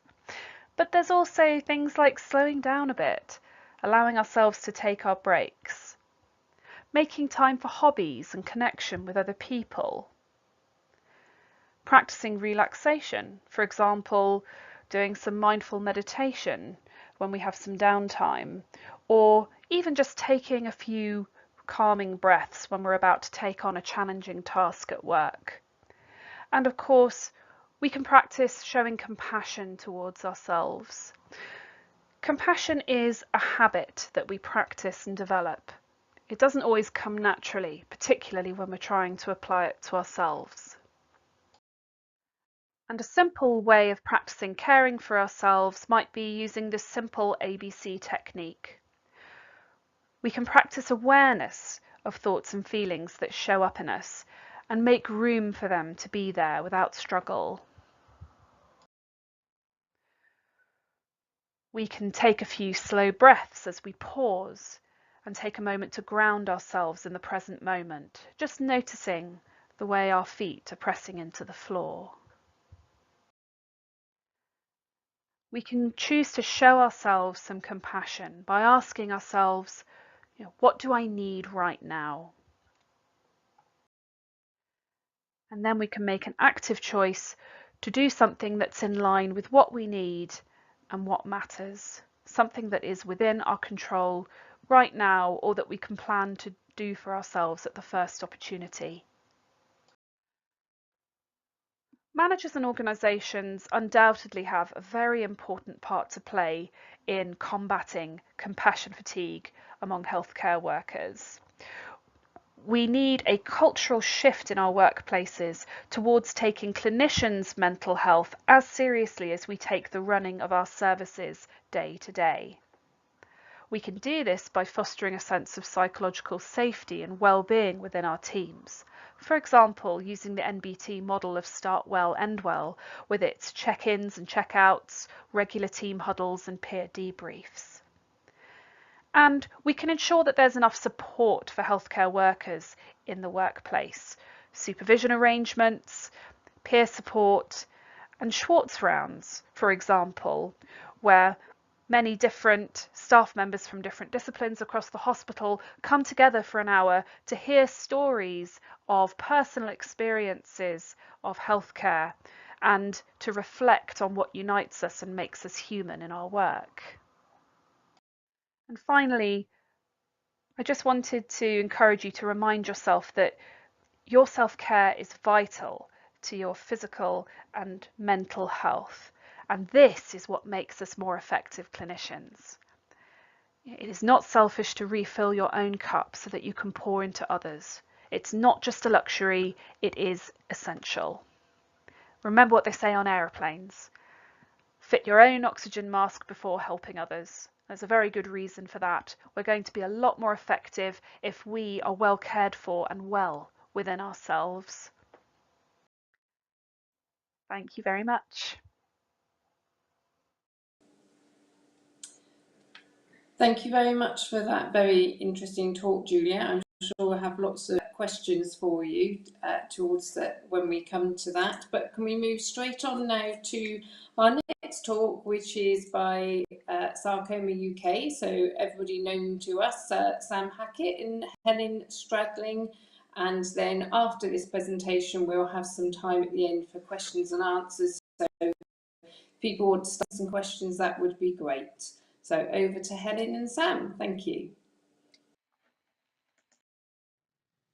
Today, we will provide an update on the work of the support line team and consider the psychological support we offer to callers.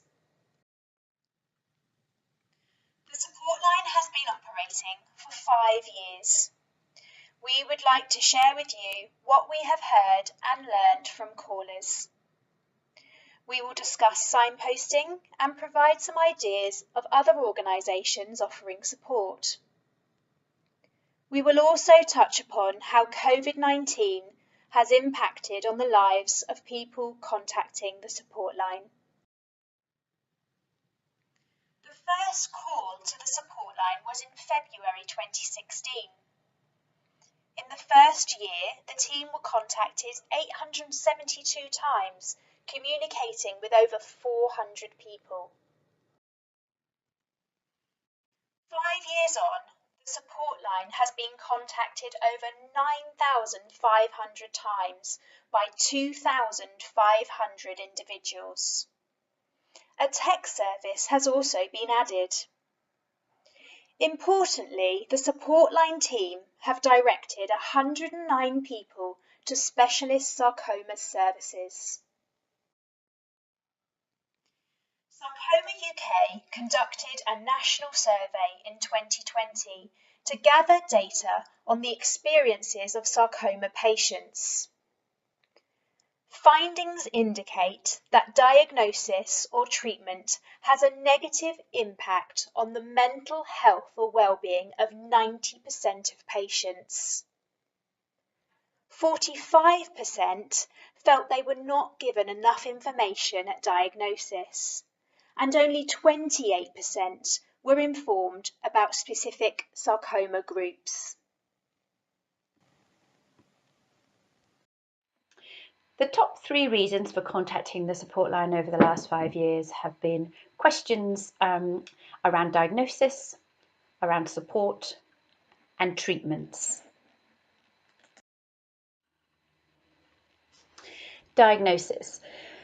The main reasons people call around the time of diagnosis is really to understand what sarcoma is and what it will really mean for them, for that particular person. we're very blessed on the line that we really have the time to spend with people, help them decipher the information and support their understanding. Both Helen and I worked in very busy clinical nurse specialist roles for sarcoma previously, and as we were both leaving those roles, our time, individual time with each patient was getting shorter and shorter. So when we set up the support line, we were really clear that we wanted to offer people time. The average call takes about 30 minutes. Most patients call 3 times. And for some people, we've spoken to them for more than 15 hours now over the 5 years, from pre-diagnosis through treatments, some of whom are now at the end of their life, some of whom are now on routine follow-up. It's very strange because for us, although we spent a lot of time talking to them, we might know all about their families, we know all about their treatments and their highs and their lows over that time. We've never met them and we will never meet them. We do a lot of work around diagnosis, around reassuring and informing about pathways, getting patients to you. There's still lots of issues for us of actually getting people on the correct pathway, getting them into the specialist centres, and we'll talk a little bit more about that later. That's been particularly difficult in the last year. We use the guidelines a lot as a tool to help patients advocate, and we talk a lot around treatments when people are being diagnosed, helping them understand what's about to happen to them. The support calls are a real mixture. Sometimes it's just people are, I don't know, in the need to shout at somebody, and that's often us, or they're in grief if they've been bereaved, or it's just going round in circles where they're trying to get their head into actually what they've been told. We have lots of extended members of the family, so perhaps the people that don't get to go to hospital or clinic or get the calls from the teams, but perhaps the grandmas looking after the children when a parent has cancer, or best friends wanting to know how to support someone through this time. We have lots of parents ringing when they might be the person with sarcoma, thinking about how they should support their children. So again, listening's key for us. Remember, we have no notes, no background. We absolutely have what the caller tells us. And we do have, I suppose, an ingrained part of us, particularly Helen and I, where we know, oh, I don't think that would have been said, or it definitely wasn't meant like that. So it's quite easy for us to be able to unpick some of that and go, no, this is what was meant. This is what they mean by when they say something is palliative. No, it doesn't mean that you're dying tomorrow. It just means the treatments we have are not going to cure this. So we're able to do a lot of unpicking. We also don't have any information agenda. We don't have any information we need to get over. We don't have to get the right information to them so they can sign a consent form, so they can go to theatre, or so they can go down to radiotherapy planning. We don't have any of that. We literally just can spend the time answering the questions that they have. We do, our aim often is to give the patient or the carer the tools to advocate for themselves, and we do that every day of the week. We signpost to NHSE service spec. I use that like a tool every single day, basically. They're nice, the BSG guidelines, we link them into the specialist centres, get them on the right path. When they're in a district general and they're feeling like they're not going anywhere, we often have calls from people saying, they've told me it's a sarcoma and this is what they're going to do. And we say, okay, the first question you have to ask is, have I been discussed in a sarcoma MDT? It's a really useful question. Have I been discussed in the sarcoma MDT? Because they either get, yes, you have, and the team said, in this situation, they would offer this and that we should do it locally, and that's great. It's just that that piece of information hadn't been communicated with them.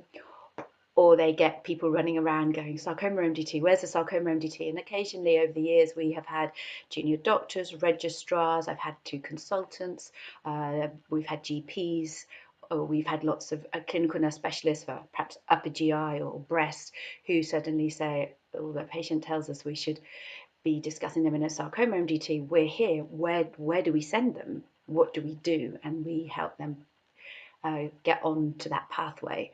What we don't do is ring the local teams and go, what are you doing? Get this patient on the sarcoma MDT. We try very hard to give all that information to the patient or the carer and get them ask the right questions. And we always touch base with them. We always say, ask this question, give us a ring back. We'll ring you in 2 days. Let's follow through. Let's make sure you end up in the right place. We also spend quite a bit of time getting people's thoughts together and their questions for clinic. And that's been quite successful. We've had feedback from clinicians who perhaps have had people in their clinics and they're going round and round in circles. And just because we have the time or we've built up a relationship with them, we've been able to spend different time with that person and kind of go, well, what is it that you're really worried about? What is it that you're really trying to ask? And of course, there's always those patients that go into clinic and don't say anything because the whole environment or the enormity of the environment is just too tricky for them, and then they come out and then they ring us and go, well, I didn't ask this and this because I just froze.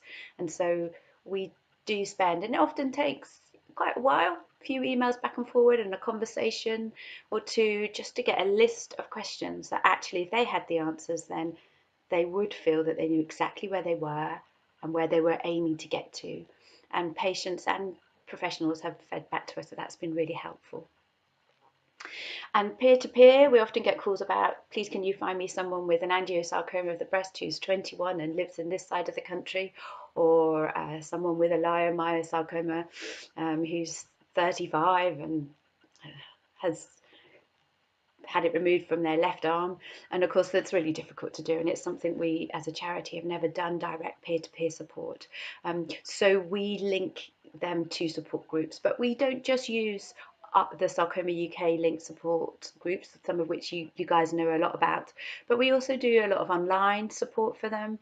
We send them to age specific groups, the teenage cancer groups. We send them to Shine if they're in their 20s, 30s and 40s. There's some international forums we recommend for certain people, the bereavement, and we link them into other charities, and we'll talk a little bit about that later on. And treatments. People do ring a lot about treatments, understanding why and when treatments are used. Not necessarily, they often know what the treatment is, but it's kind of understanding why it's being used at that time. So people are incredibly reassured by an MDT discussion. That's what we have been hearing over the last 5 years. They love the fact that more than one person is talking about them. They love the fact that there's often been a debate and an argument or discussions between different members of the team, and that the person sat in front of them or now at the moment down the phone giving them the information is a collective decision. They're really reassured by that, and we always say that to people. You would have been discussed in a sarcoma MDT. You're in a sarcoma centre, there's loads of them. Those MDTs, they're really busy, there's lots of people in there. Everyone thinks what is the best thing for this patient. Everyone argues and discusses it, and they come out with the right plan for you.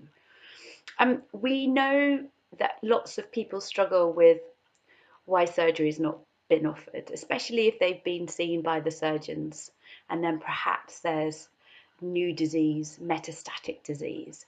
That's a real struggle. I think when you've been operated on, you just assume you're going to keep being operated on. And certainly for people that perhaps are under an umbrella or on the edges of the sarcoma service, perhaps if they were treated under a breast team or head and neck or the gynae service, and they haven't really met the core sarcoma team, and they only do when they have metastatic disease, and then surgery is not an option, and they find that really hard. Why just chop it out? And we spend quite a lot of time talking around why that is not the right thing to do, why you do need to move on and think about chemo and radiotherapy. Why radiotherapy is given preoperatively. People really struggle with that, and we spend a lot of time talking about that as well. Actually, I think people just want the tumour removed, and it's easy for us to justify that and explain the reasons why pre-op radiotherapy is often given. And adjuvant chemotherapy, why it's given, why it might be offered. It's really tough on the patient to get a synovial patient who's perhaps young, has been offered adjuvant chemo. They really struggle with that decision.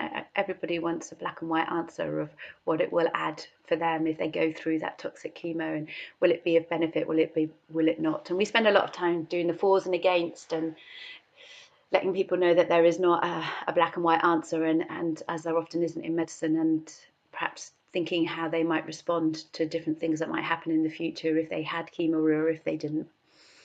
And also we talk a lot to people about palliative chemo and options of quality of life, talking about having chemotherapy, talking about not having chemotherapy, and that not having chemotherapy is also a choice for some people, and stopping treatment. Lots of people want to stop and keep going because of family members find it difficult to broach that subject when they've had enough. And we just talk a lot about that, and we also talk to people around stopping treatment at the end.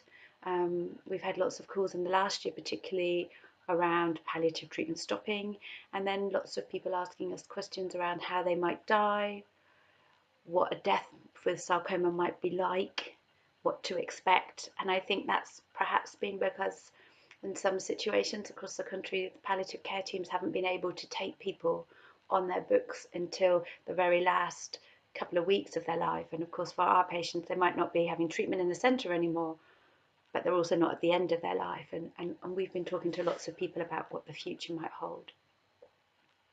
Proton beam therapy still is a big call. Lots of people perhaps don't understand proton beam therapy and when it could be used and its advantages, and when conventional radiotherapy really is beneficial.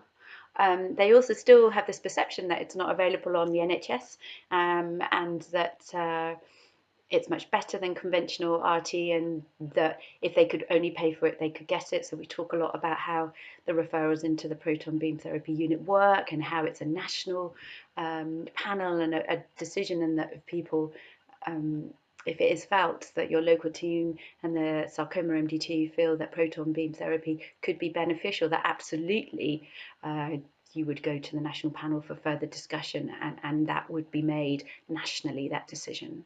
Obviously, clinical trials, we talk about clinical trials every day. It's important to us to know what clinical trials are open, when they're opening, where they are, when they're paused. And we use lots of different search engines to do that. And of course, we have great feedback from many of your data managers into us to let us know when trials are opening and closing. And also the question around treatment often comes up about further opinions.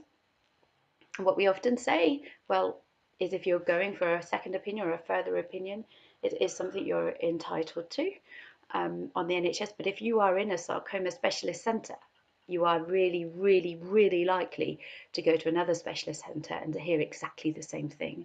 And we talk about the small sarcoma community in the UK, how everyone works together, and that actually further opinions are useful for some people, and certainly parents with young children, they want to know they've explored all options. And sometimes you need to go to a different place or a different location to have access to a clinical trial. But we often do say and counsel that a second opinion is probably only going to rubber stamp what you've already been told, because sarcoma is sarcoma. So psychological support tools and some signposting that we do. We really use the mindfulness apps. Headspace, Stop, Breathe, Think have been very well received by our callers. And setting worry time, and there's a great Radio 4 program on that, has been really useful, particularly for those really anxious patients, those scan anxiety callers, or people that tend to go around in circles and can't quite find their way forward. Setting worry time has actually been really successful for them.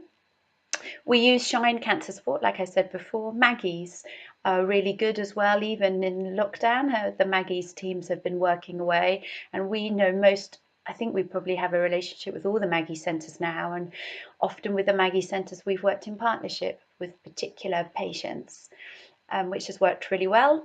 We're a big fan of the Penny Brawn Centre, which is based up in Bristol, and it's a charity. They have a great online resource.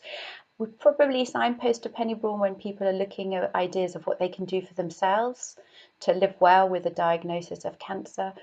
And they're really good on mindfulness, diet, exercise. They're also good if people want to explore more alternative complementary therapies. They're a good, thoughtful resource.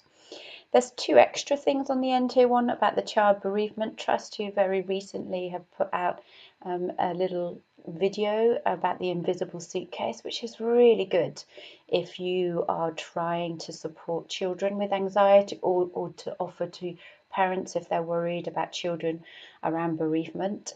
And I really urge you to have a quick look at that at your end of your day today. And we also have done some work with a fantastic research group called the Fruit Fly Collective. They've got these amazing cancer cloud kits, which are information tools for children aged 16 and under. They also do some great work in schools. Just another one to have under your belt.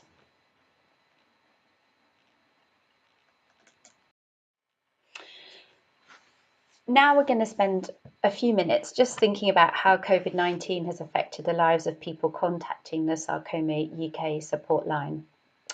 So the week prior to the March 2020 lockdown, the contacts increased by almost 85%. It literally just went whoosh overnight. To be able to run the support line, we doubled our capacity to cope with the increase in calls and emails. So there were 2 of us on the line all the time. We work directly with the teams, our policy lead, Cancer 52 charities and NHS England on a daily basis to ensure that consistent information was being given, and it was on our website. And it actually meant an 8 o'clock in the morning everyday meeting to work out what the changes were.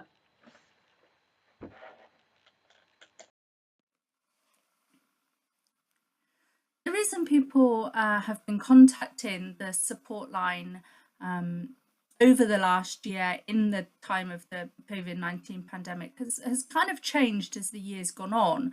So initially we were getting a lot of calls and emails relating to the new restrictions. So who should be shielding, you know, people who had had a sarcoma diagnosis 5-10 years ago wanting to know if that put them at more risk. Could their family members go to work and children go to school? It was very much a confusing time for everybody, and with the restrictions changing on a, you know, the rules and regulations changing on a daily basis, it did get quite confusing to begin with. But then I think as people got used to the new restrictions and everything settled down, things then changed slightly, and when palliative treatments were being stopped and clinical trials were being paused, we were then in contact by patients and family members who were really quite upset and concerned that actually, you know, these treatments that we were giving them were really their only chance. And by taking that away, some of them really did feel as though they were being sent home to die, unfortunately. And the conversations that the support line team were having were very much like the conversations we know you guys were having clinically. You know, these were very difficult conversations. These were times where we were doing things that we'd never had to do before. You know, we'd never had to cancel palliative treatments because by continuing them we were putting people at more risk. So, you know, it was really a difficult time for all over that period of time where all of those things were being stopped and paused. And then more recently, I think it's been the delays to actually get people in for diagnostics, and we know that certain teams have had a very difficult time over the last few weeks, even being able to plan surgery as they normally would, because obviously the number of patients in hospital with COVID-19 meant that actually the ITU beds that we would probably need for sarcoma patients wasn't there. The surgical capacity hasn't been the same, and so, you know, it's really kind of trying to talk people through that, you know, the clinical teams are doing everything they can to make sure that their treatments would happen as soon as possible. One of the key things is we didn't want people thinking, okay, well, I can't get my surgery done with the sarcoma team, so I'm just going to go and find a private surgeon who would do it for them. And so we were very much talking to people and saying, look, hang on, the sarcoma teams are doing all they can and they will get you in as soon as possible. And actually how important it was for them to actually wait for that to happen.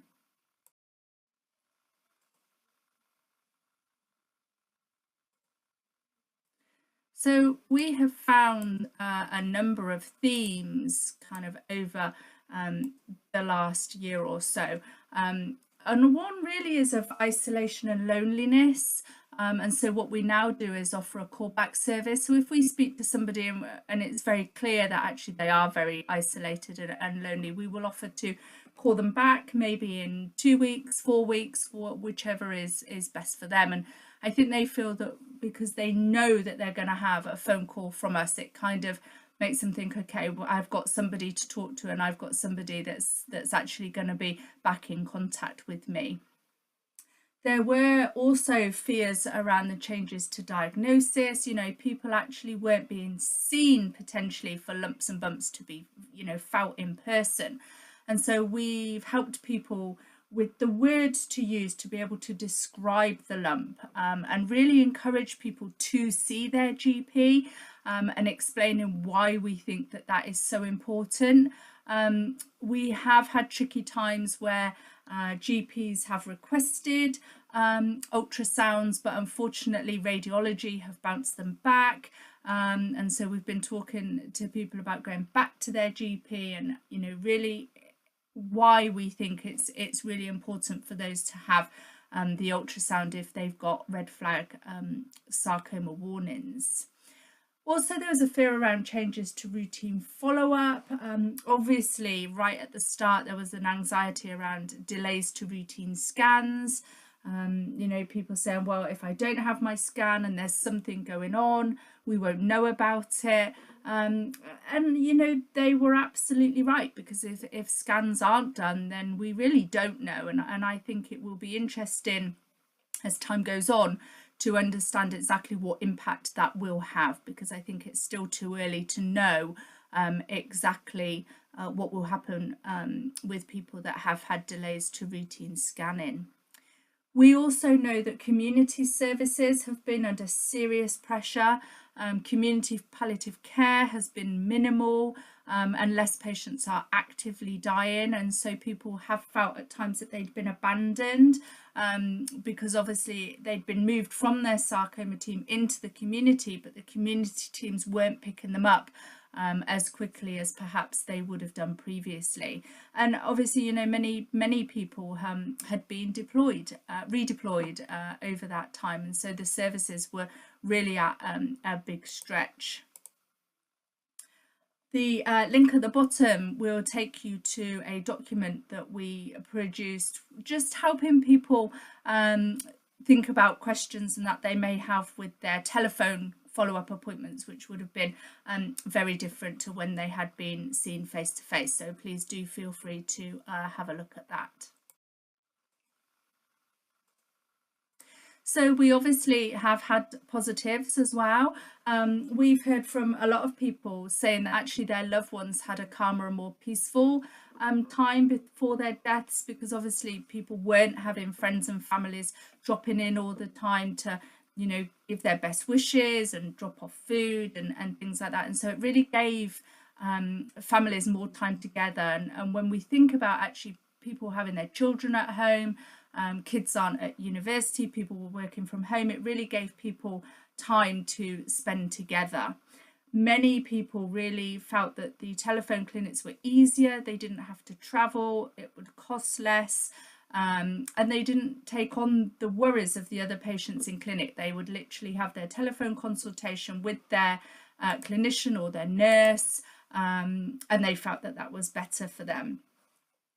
And patients tell us that, you know, they've actually gained confidence in looking out for their own recurrence and feel more in control of themselves, which is, you know, something for us to think about going forward. And as I said, for many patients and families, spending more time together has been a very positive experience. So the Tricia Moat Award for 2021 is now open.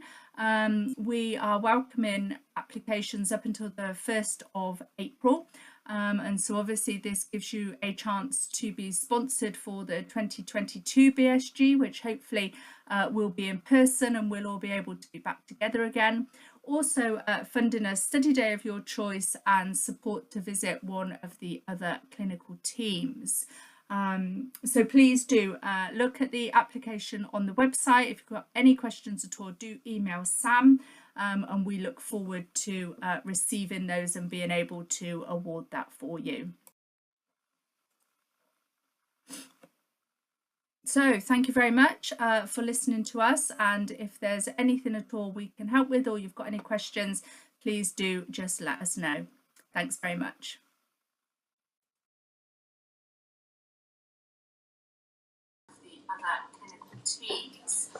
Okay, can we get rid of that? Oh, hi, sorry, welcome back to, we've now got questions and answers on those very useful talks. So we've got three speakers here with us. So we've got Natalie, Julia, and of course Helen and Sam. So there's one question, Sam, that has come through directed at you and Helen, and just asking, would it be helpful for you to put together a fact sheet of questions that people might like to ask, particularly around, like you were saying, telephone consultations or questions in the certainly in the COVID times? Is Sam still with us? No. Okay. So basically, we have put together some information that people can access on the website with questions that they may find really easy or helpful to use in the telephone consultations that they're having. That's actually on the Sarcoma UK website at the moment.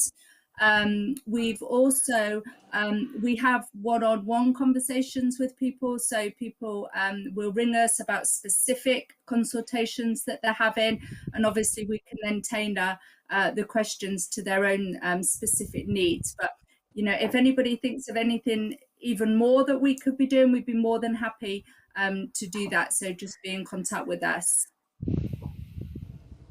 Okay, thanks very much, Helen. Could I ask Natalie a question, please? Just trying to see if are there any themes that you've noticed coming through from the staff that have been in touch with you about the staff wellbeing programme you've been running?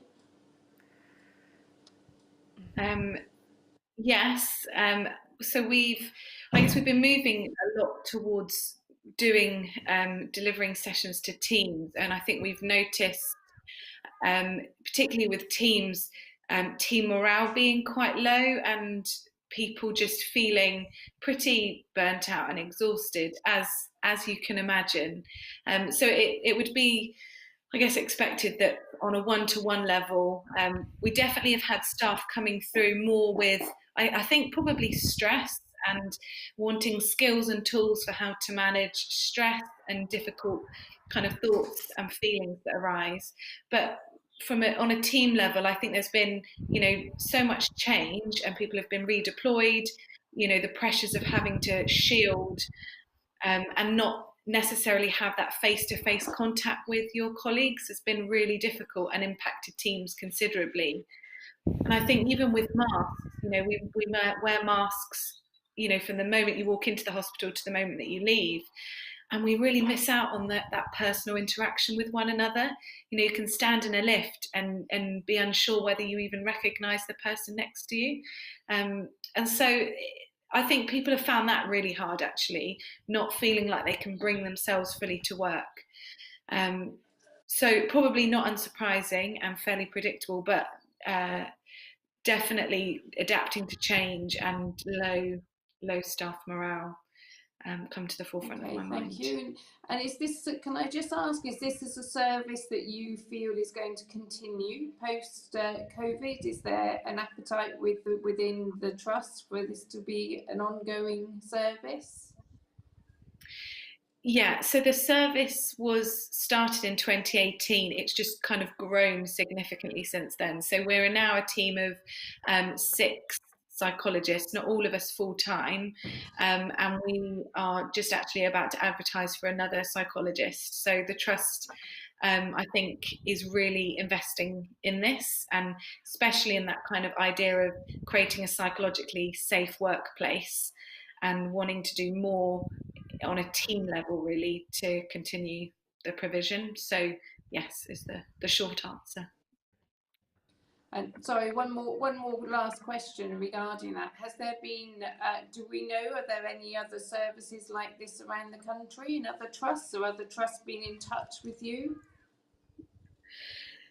So yes, I believe so. I actually don't know of any other service that has as much psychology provision as MBT, but I think lots of trusts do have external providers. So there's things like Care First or the Employee Assistance Programme that you can buy in, and so we do have that as an option for staff to access one-to-one therapy or counselling support. And that is available to trusts all over. So I know that Wales has, and Iron Bevan has a staff wellbeing service, and usually there can be trusts that maybe have 1 or 2 psychologists, but that's obviously really difficult to manage the demand with such kind of small provision. So I don't think that we're on our own, but I think we're probably kind of leading in terms of how big a team we are, really, and what we can do with that. And there's a question come in just asking, is there a difference within different teams, so within a team, as to the requirement for support? Are you seeing it's specific to a role, or is it spread evenly across? I'm wondering if the question is, are there specific professions where the need is higher? Yes. I think that's what I've understood the question to be.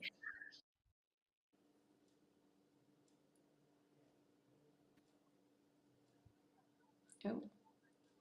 Where's she going? Right, I'm not sure if we've lost. Have we lost Natalie? Right, sorry, but I think there's a bit of a technical hitch going on here. So we're just trying to get Natalie back on. In the meantime, apologies.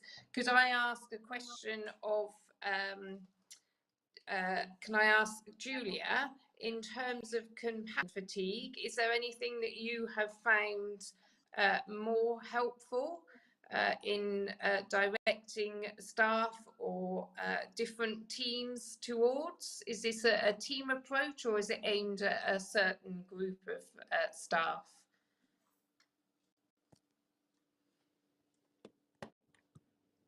Right, okay, so I think that Julia's screen has frozen as well, as has Natalie's. So the next question, sorry, over to Sam and to Helen, is how long, obviously in the current climate, do we think that that the doubling of the support line staff is sustainable for? Is it something that is being reviewed? Go, Sam. Or I can. So we were doubled up. We've actually gone down to back down to having 1 person on the support line. When did we do that? Just before Christmas, I suppose.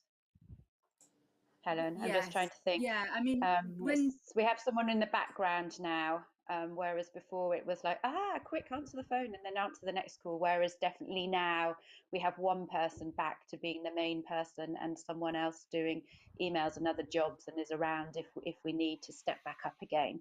So it's definitely settled, a little bit. It was very busy January for us, but it has settled a bit. I suppose it does depend if the government suddenly change things, everything goes crazy again, and then it settles back down. Okay.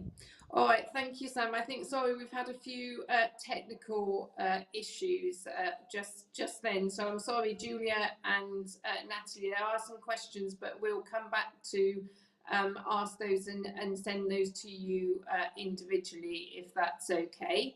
And we'll just move on to our last session, which Abby McCarthy is going to introduce and chair for us. Thank you.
Hi everyone. So moving on to the final session for today, we're going to look at the proffered papers now. We've got 3 to present. We're going to present all 3, which are pre-recorded, and then we'll go to live questions at the end. So please start typing in the chat box as we go along so you haven't forgotten by the time we got to the final presentation.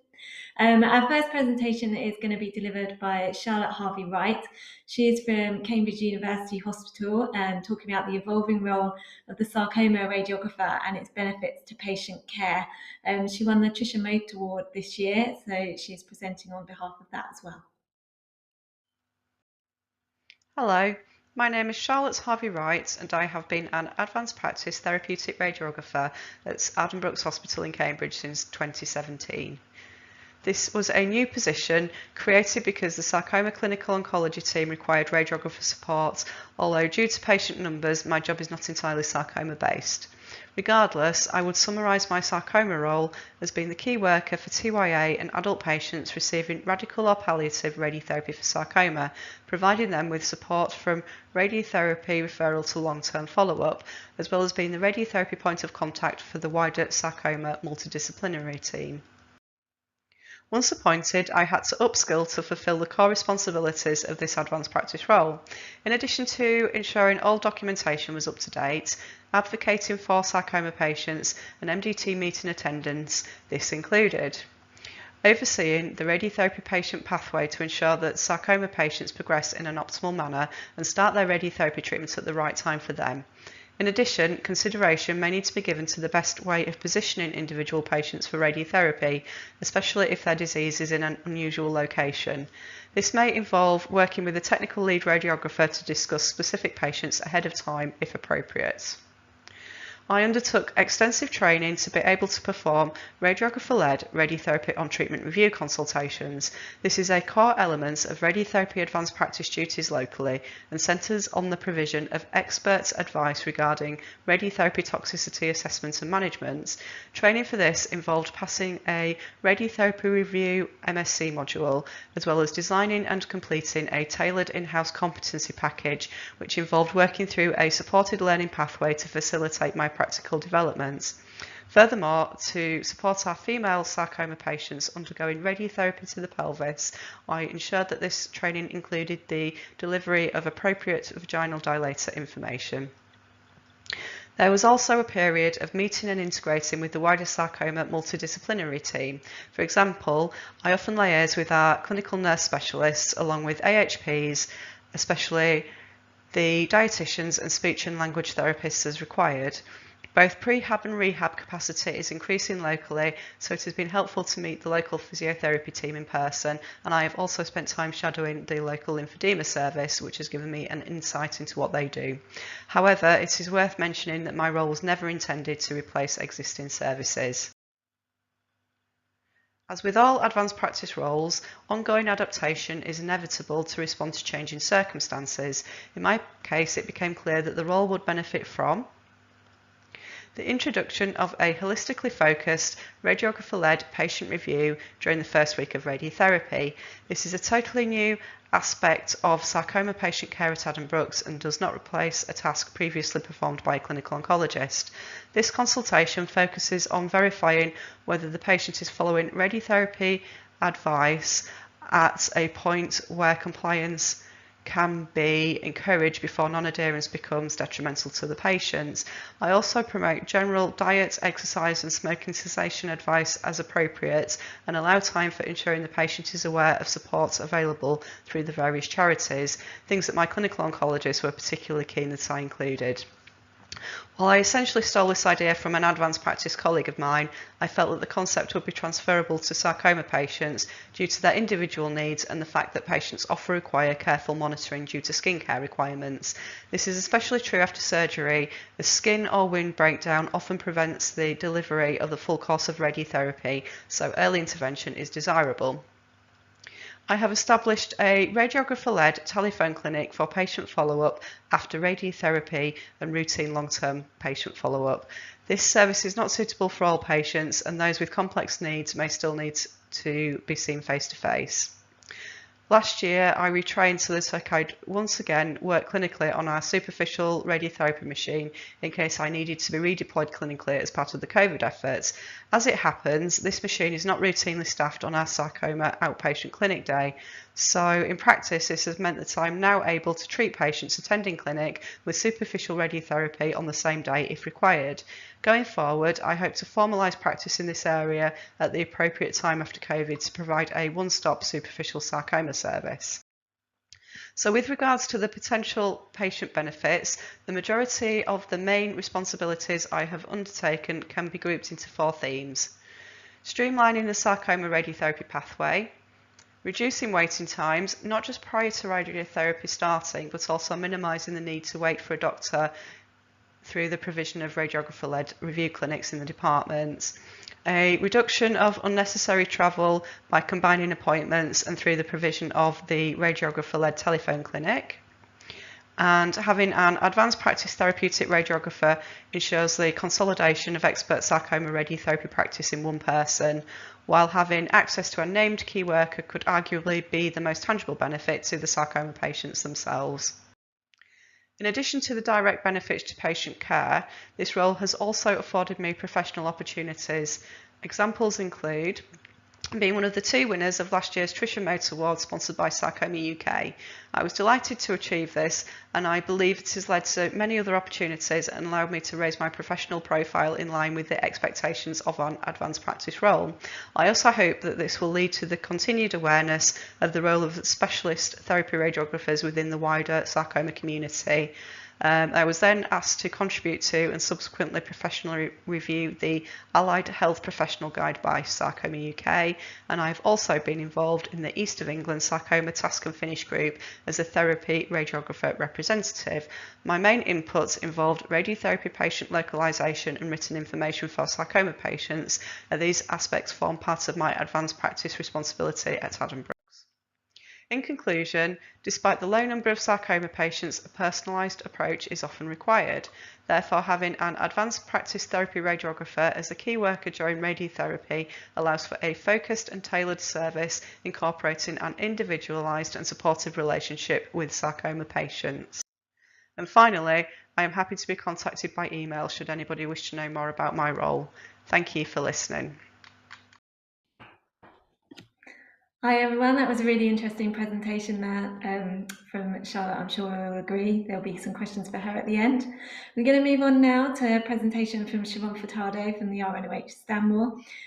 She's going to be presenting the preliminary findings of an investigation looking into walking balance and compensatory gait mechanisms in surgically treated pelvic patients. So we'll present that now. Any questions in the chat box? Thank you. Good afternoon, everybody. I'm Dr. Sharon Furtado, and I'll be talking to you today on the topic of walking balance and compensatory gait mechanisms in surgically treated patients for pelvic musculoskeletal tumors. And this is a presentation of preliminary findings. This is our project team, and I'm the lead sarcoma research physiotherapist from the London Royal National Orthopaedic Hospital based at Stanmore. So impaired balance and gait are common after pelvic sarcoma surgery. This surgery is a life-changing event for people, and these walking limitations often have detrimental consequences on people's daily living, on falls. They can cause falls. They cause people to avoid activities and also cause a lot of dependence. Outcomes are often poor, and people are prone to reduced mobility. So established sarcoma measures such as Toronto Extremity Salvage Score and the Musculoskeletal Tumor Rating System, that's TESS and MSTS, they fail to capture these limitations and issues. A motion capture laboratory, that's the Gait Real-Time Analysis Interactive Lab, which is called the GRAIL system, can help fill this gap. So our aim was to describe dynamic balance and gait impairments using GRAIL motion capture system. The GRAIL system comprises of an instrumented treadmill and also Vicon-based markers, which is a system of gait analysis. It's one of its kind in the UK, and we are aware of only 3 other centers who have the GRAIL assessment systems. I would also like to say the GRAIL system has 2 specialities. One is it can analyze balance and gait at different speeds, walking speeds, so like slow, medium, and fast. And also it uses virtual reality to not only assess but also rehab patients. So it's quite special in its way. We conducted a single center cross-sectional project and data was collected on balance and gait outcomes were collected at 3 and 9 months after pelvic sarcoma surgery. We mainly analyzed 3 months data. However, we'll be also looking at a case example of how outcomes changed from 3 to 9 months. Dynamic balance and gait analysis was completed using the GRAIL, and these are examples of how the markers were placed. Outcomes in patients were compared with healthy individuals' data, and then finally a statistical analysis was compiled. So our results, 8 patients were recruited into the study, 6 males and 2 females. The recruitment is still ongoing for this project. The mean age was 48 years. 2 tumors were found in the right pelvis and 5 in the left pelvis. These were the tumor types, but mainly including different types of sarcomas, then benign tumors, and also the metastatic renal cancer. And these were the type of pelvic resections, type 1 indicating resection of the ilium, type 2 of the acetabulum, type 3 of the ischium and the pelvic and the pubic ramus, and type 4 of part of the sacrum. So we had 3 kinds of surgery in the broader classification. The resections were around 63% of the population. So 5 patients underwent resection, 1 patient underwent reconstruction with cone, and 1 patient underwent reconstruction with endoprosthesis. So at 3 months, we found that patients presented with reduced center of mass velocity through the gait cycle, and this was statistically significant. If we observe, there's quite a major difference between the center of mass outcomes between patients and controls. And I must state that this actually shows dynamic balance because it shows how a patient walks through using their center of mass, that's velocity, which is almost at L5 level, while walking, what speed they walk with. And that is considered, if that is low, then that can cause massive impact where people may not be able to control their balance. And that's why it's considered as dynamic balance. At 3 months, patients also presented with a decreased left ankle power during the push-off phase of gait compared to healthy controls. And this was also statistically significant, showing that people used less muscular power while trying to propel off while walking. So this is an example of a 34-year-old male patient who had an excision of high-grade pleomorphic bone sarcoma from the right hemipelvis ilium. The patient demonstrated a reduced pelvic tilt and a reduced hip rotation. And this was found lower at 3 months and then coming back to almost a normal healthy individual level up to 9 months. However, there was still some level of impairments there seen in this patient. This patient also demonstrated altered thoracic forward rotation, shank and ankle rotation, and foot in-toeing during the different phases of gait. And this was seen to be worse during 3 months and then slowly coming back to closer to healthy individuals at 9 months. However, it did not return back to the same level as healthy individuals. So much work was required to actually allow them to improve, and that's why rehabilitation is so important. So implications in future direction. An objective capture of balance and gait problems is now possible. This is really novel and exciting because we can now measure biomechanical alterations and compensations. We can identify high-risk patients and also once we identify them, we can refer them to targeted rehabilitation at any point in the clinical pathway. This would be really life-changing for people who are struggling with their daily life activities due to balance and gait problems or walking problems. Future direction, resections versus reconstructions are what we would like to investigate and more so have larger populations of people who had resections and reconstructions, maybe compare the surgeries and also the different types of surgeries within them, develop GRAIL measures as clinical outcome measures, develop interventions using GRAIL lab to improve mobility. So in conclusion, this is the first study investigating dynamic balance. A novel outcome capture of balance and gait is really exciting because now we can capture this and understand what issues our patients are facing. Balance and gait alterations and compensatory gait mechanisms do not even improve fully up to 9 months, and that's why targeted rehabilitation is really important, and we need to raise awareness about these issues amongst our treating clinicians and rehab professionals so that we can give the best to our patients and improve their quality of life. And this is our wonderful sarcoma team at the RNOH. Thank you for listening. Really interesting presentation and talk there, Sharon, and some interesting initial findings. We're going to move on to our final paper now, which is presented by Kirsten Ogden from the Christie NHS Trust. It's going to be a multidisciplinary approach to the care of sarcoma patients within the Proton Beam Therapy Centre. And then we will open the floor to questions, so type in the chat box during this speech so that we've got plenty to ask afterwards. Thank you very much, Kirsten. Hi, my name is Rachel Campsey. I'm a clinical nurse specialist in protons. I'm presenting today with my colleague Maya Valancic, who's a specialist occupational therapist. We'll discuss the MDT approach to supporting sarcoma patients throughout their proton beam therapy. We'll briefly touch on protons, but we'll focus more on individual members of the MDT and how we all work together. We all started working together in post when the service was started in 2018. Proton beam therapy uses high energy protons to treat specific cancers, in particular body sites, as commissioned by an indication list by NHS England. The benefits are to provide dose escalation for radioresistant tumours, for example chordomas, and the potential sparing of organs at risk and reduction in some acute and late effects. This diagram shows our pathway. It's complex, but it moves quite quickly. Patients are referred via the proton panel and cases discussed in site-specific MDTs. The patient is then approved. Within this initial MDT, we invite referrers in to dial in and this working relationship starts. This slide demonstrates the whole MDT and how many professionals are involved in the planning and delivery of patient treatment and care. We all work really closely together.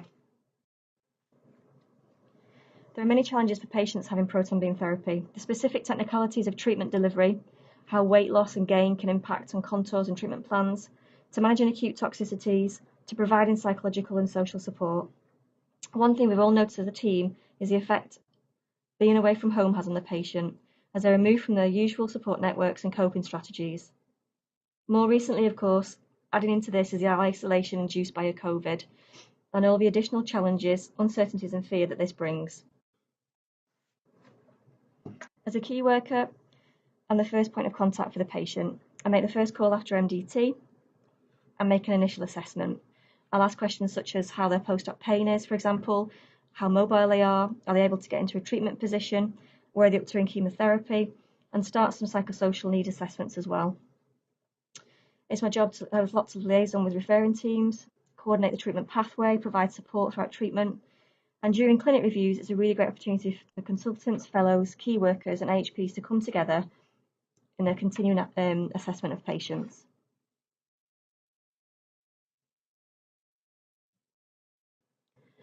The role of occupational therapist in Proton Beam Centre is focused on observing patient as an occupational being, using a holistic approach in order to ensure all patients' needs are being met during treatment. OT establishes patients' functional, behavioural and cognitive baseline, discusses their psychosocial needs and level of support that might be required during their stay in Manchester. Occupational therapist observes how diagnosis, previous and current treatment side effects are affecting persons' well-being and their ability to engage in meaningful and purposeful occupations. OT uses tailored approaches and interventions to support sarcoma patients experiencing multiple challenges such as altered body image, fatigue, and anxiety. OT advises and guides patients in grading their goals when discussing plans of moving forward post-treatment, ensuring their goals are person-centered, family-specific, realistic, and achievable in order to maintain and restore their independence during and after treatment. Physiotherapy aims to restore movement and function following illness or disease, optimizing independence and quality of life where possible. The intense treatments patient received can have a significant impact on muscle strength and length, balance, exercise tolerance, functional abilities, and fatigue levels. The physiotherapy service within Proton Centre aims to reduce the impact of these side effects on patients' independence and quality of life. A high level of interprofessional working means the initial assessment at the single assessment visit is often done jointly with an occupational therapist, key workers, or the consultants. Patients are provided with contact details. Local centres are contacted for a handover to ensure continuity of their care during protons.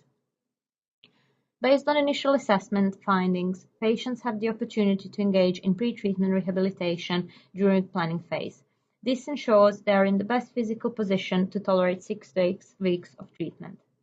A variety of needs are met whilst patient is on treatment, including muscle weakness, skin reactions, soft tissue tightness, gait deficits, and addressing deficits from previous treatment. The proton beam treatment period provides an ideal opportunity for the patients to engage in regular rehabilitation to maintain or improve their physical and functional abilities. The dietitian is available to support sarcoma patients throughout their proton beam therapy who may encounter difficulties maintaining their nutritional intake. So far, patients with head and neck sarcomas have needed more intensive intervention due to location of the disease and associated radiotherapy side effects.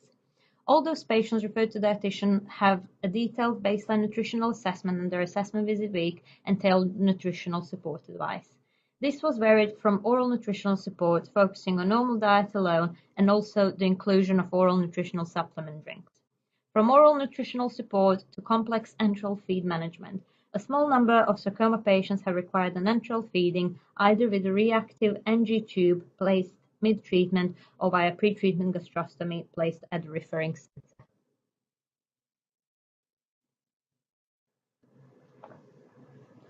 After a few months, we looked at how best to get to support patients. We work autonomously, but wanted to bring more teamwork and approach. We started weekly meetings to discuss patients on treatment and in planning, and then developed a system whereby we could flag which patients needed the most input. Liaison with the referring team is done at the beginning and the end of treatment, and during treatment often if further input is needed. MDT working is crucial in providing high level of care and support, which has an impact on patient experience and outcomes. We'd like to thank our consultant colleagues for all of their support and guidance, and also thanks to our referring colleagues as well.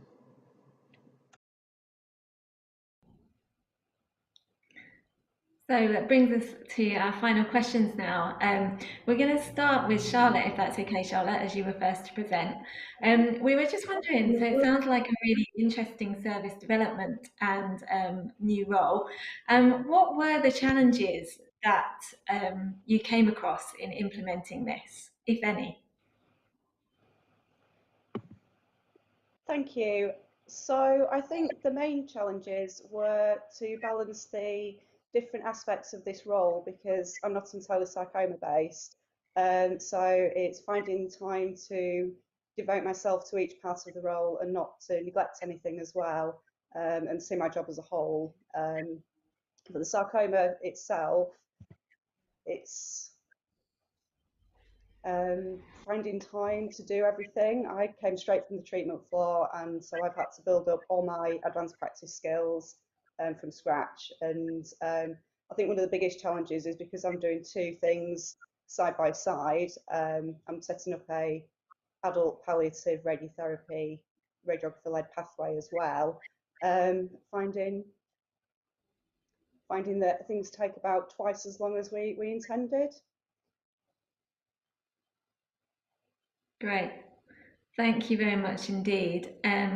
Sharon, the questions come in, did you find this helped patients psychologically? And did they get back to the physical activities that they had before they undertook the surgery? So as a part of the project, I've only looked at the assessment side of it. However, our patients also underwent rehabilitation with our wonderful therapies team at RNOH. And I think it helped them psychologically. We also saw them really improving in physical activity, because some of the virtual reality games were quite helpful for them. And it is all about this objective assessment and analyzing how people improve over time. So physically, yes, it definitely did help. But psychologically, they did communicate to us that they felt good walking and seeing virtual reality environments, really. Lovely. And you talked about robotics during your presentation. Are they a realistic use within the constraints of NHS funding? Are they cost effective? Able to access them Thank you. That's a really good question. NHS constraints at the moment is a big challenge, I agree. However, robotics can really give us opportunity to do different things from what we are doing currently in rehabilitation for patients. So, for example, we might be able to stimulate some patients' muscles, which at the moment are not, they're quite inactive, or they're not able to stimulate it with normal rehab. So robotics is a wide-ranging topic. It can include any assistive technology that can help our patients to regain function and movement. So I think compared to when patients sort of improve with robotics and come back to their ability to move again and lead a better quality of life, and if it impacts lots of patients, then it's worth considering it against the financial strain which people suffer because of disability and loss of employment. Lovely. Thank you, Sharon. We have got some questions for Kirsten. There were some more for you, but some of them could actually be answered. There's some posters that have been followed up by Sharon in the poster display. So some of your questions I can actually direct you towards the posters. 66 and 67 would answer a couple of the questions that are coming through. But I just want to give Kirsten the opportunity to answer a couple of questions as well. With your project, the MDT, is that transferable to other proton beam centres, bearing in mind that they will be opening in other areas? I would say yes, if there is the level of multidisciplinary AHP input, and especially radiographers and nurses that are involved within that particular team. I know we're more than happy to help, so if they do have any questions or anything that they want to ask, they're very welcome to come and dial into one of our MDCs one day to just see how it works and see if it is going to be applicable to their service. But I think the way it works and the conversations we have, I don't see why it wouldn't be replicable to another centre that's providing proton beam therapy. Yeah. Amazing. And then finally, obviously patients come from wide-ranging areas. How do you feed back to the local team? How does that exchange of communication occur? So when they finish their proton therapy, the consultants do a discharge sort of end of treatment summary, which goes back to their referring centre. Our key workers also do a handover back to their local CNS or key worker, whoever is their point of reference. But from an AHP point of view, I know if patients are involved with services pre-proton, we'll make an effort to get in touch with those therapists to get a baseline before they come, but also hand them back over as well, or refer on to local community services, and that's the same for all disciplines, so physio, OT, speech and dietitian.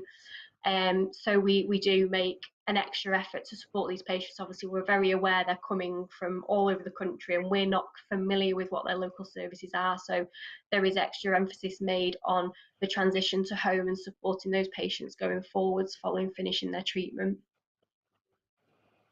Great. Thank you so much to all three of you. I think that just leads me to say for this section that there was an amazing response with a number of abstracts submitted this year. Obviously, we have had presentations of a few here. We had some yesterday in the main forum, and also I know Danielle and Jane spoke earlier on today in the main forum as well. In addition to that, if you go to the Expo section, there are a number of posters presented by nurses and AHPs in there, and it's well worth reviewing a lot of them. There's a lot of information. I think people have done an amazing job, bearing in mind the year that we've just been through, to have presented as much as has been put forward for this year. So well done to everyone. Thank you very much. I'm going to hand over now to Christine for closing remarks. Thanks very much, Abby. Thank you. First of all, can we just thank all of our speakers this afternoon. I think it's been a very interesting and varied programme, and I think bearing in mind the specific challenges, having an online conference, it has gone amazingly well. So thank you very much to Echo and all the tech and everything that's gone on behind the scenes. And I think also thank you to the BSG board and the NSF committee that have actually worked very hard behind the scenes to still happen and go ahead. Just a reminder that obviously all talks and presentations are still going to be downloaded and available for everybody to view, so especially if people weren't able to join in. I think, as Abby said, I think it's great that the voices of nurses and AHPs are very much being heard, and it will be to see next year even more representation from nurses and AHPs in the main meeting as well. If anybody has any comments or suggestions or ideas, or wants to get in touch with myself or Abby about the National Sarcoma Forum in the year ahead, then please absolutely do get in touch with us. And if we can just encourage everybody that to start even thinking now about next year and what presentations or ideas that we could be looking for next year, because obviously that will come around very, very quickly. I think this year has been a particularly challenging year for all involved in it, but I think it's absolutely amazing, and credit to everybody involved that this afternoon has gone as well as it could, as it has done. So thank you very much for all of their help, ideas and suggestions, and we will look forward to hopefully meeting in person in 2022. And I think what I need to say now is that we just want to hand over to the main stage, as I believe that Andrew Hayes is going to make up his summing up remarks, and there is the awards as well that he's going to go through. So huge thanks to everybody. Thanks so much from me personally to all the tech teams, for Echo and for Sally and Claire, and everybody behind the scenes. It's just been an amazing feat, another interesting COVID challenge for us all, but I think it's just been absolutely amazing and everyone's done really very well. So thank you everybody, and see you again next year.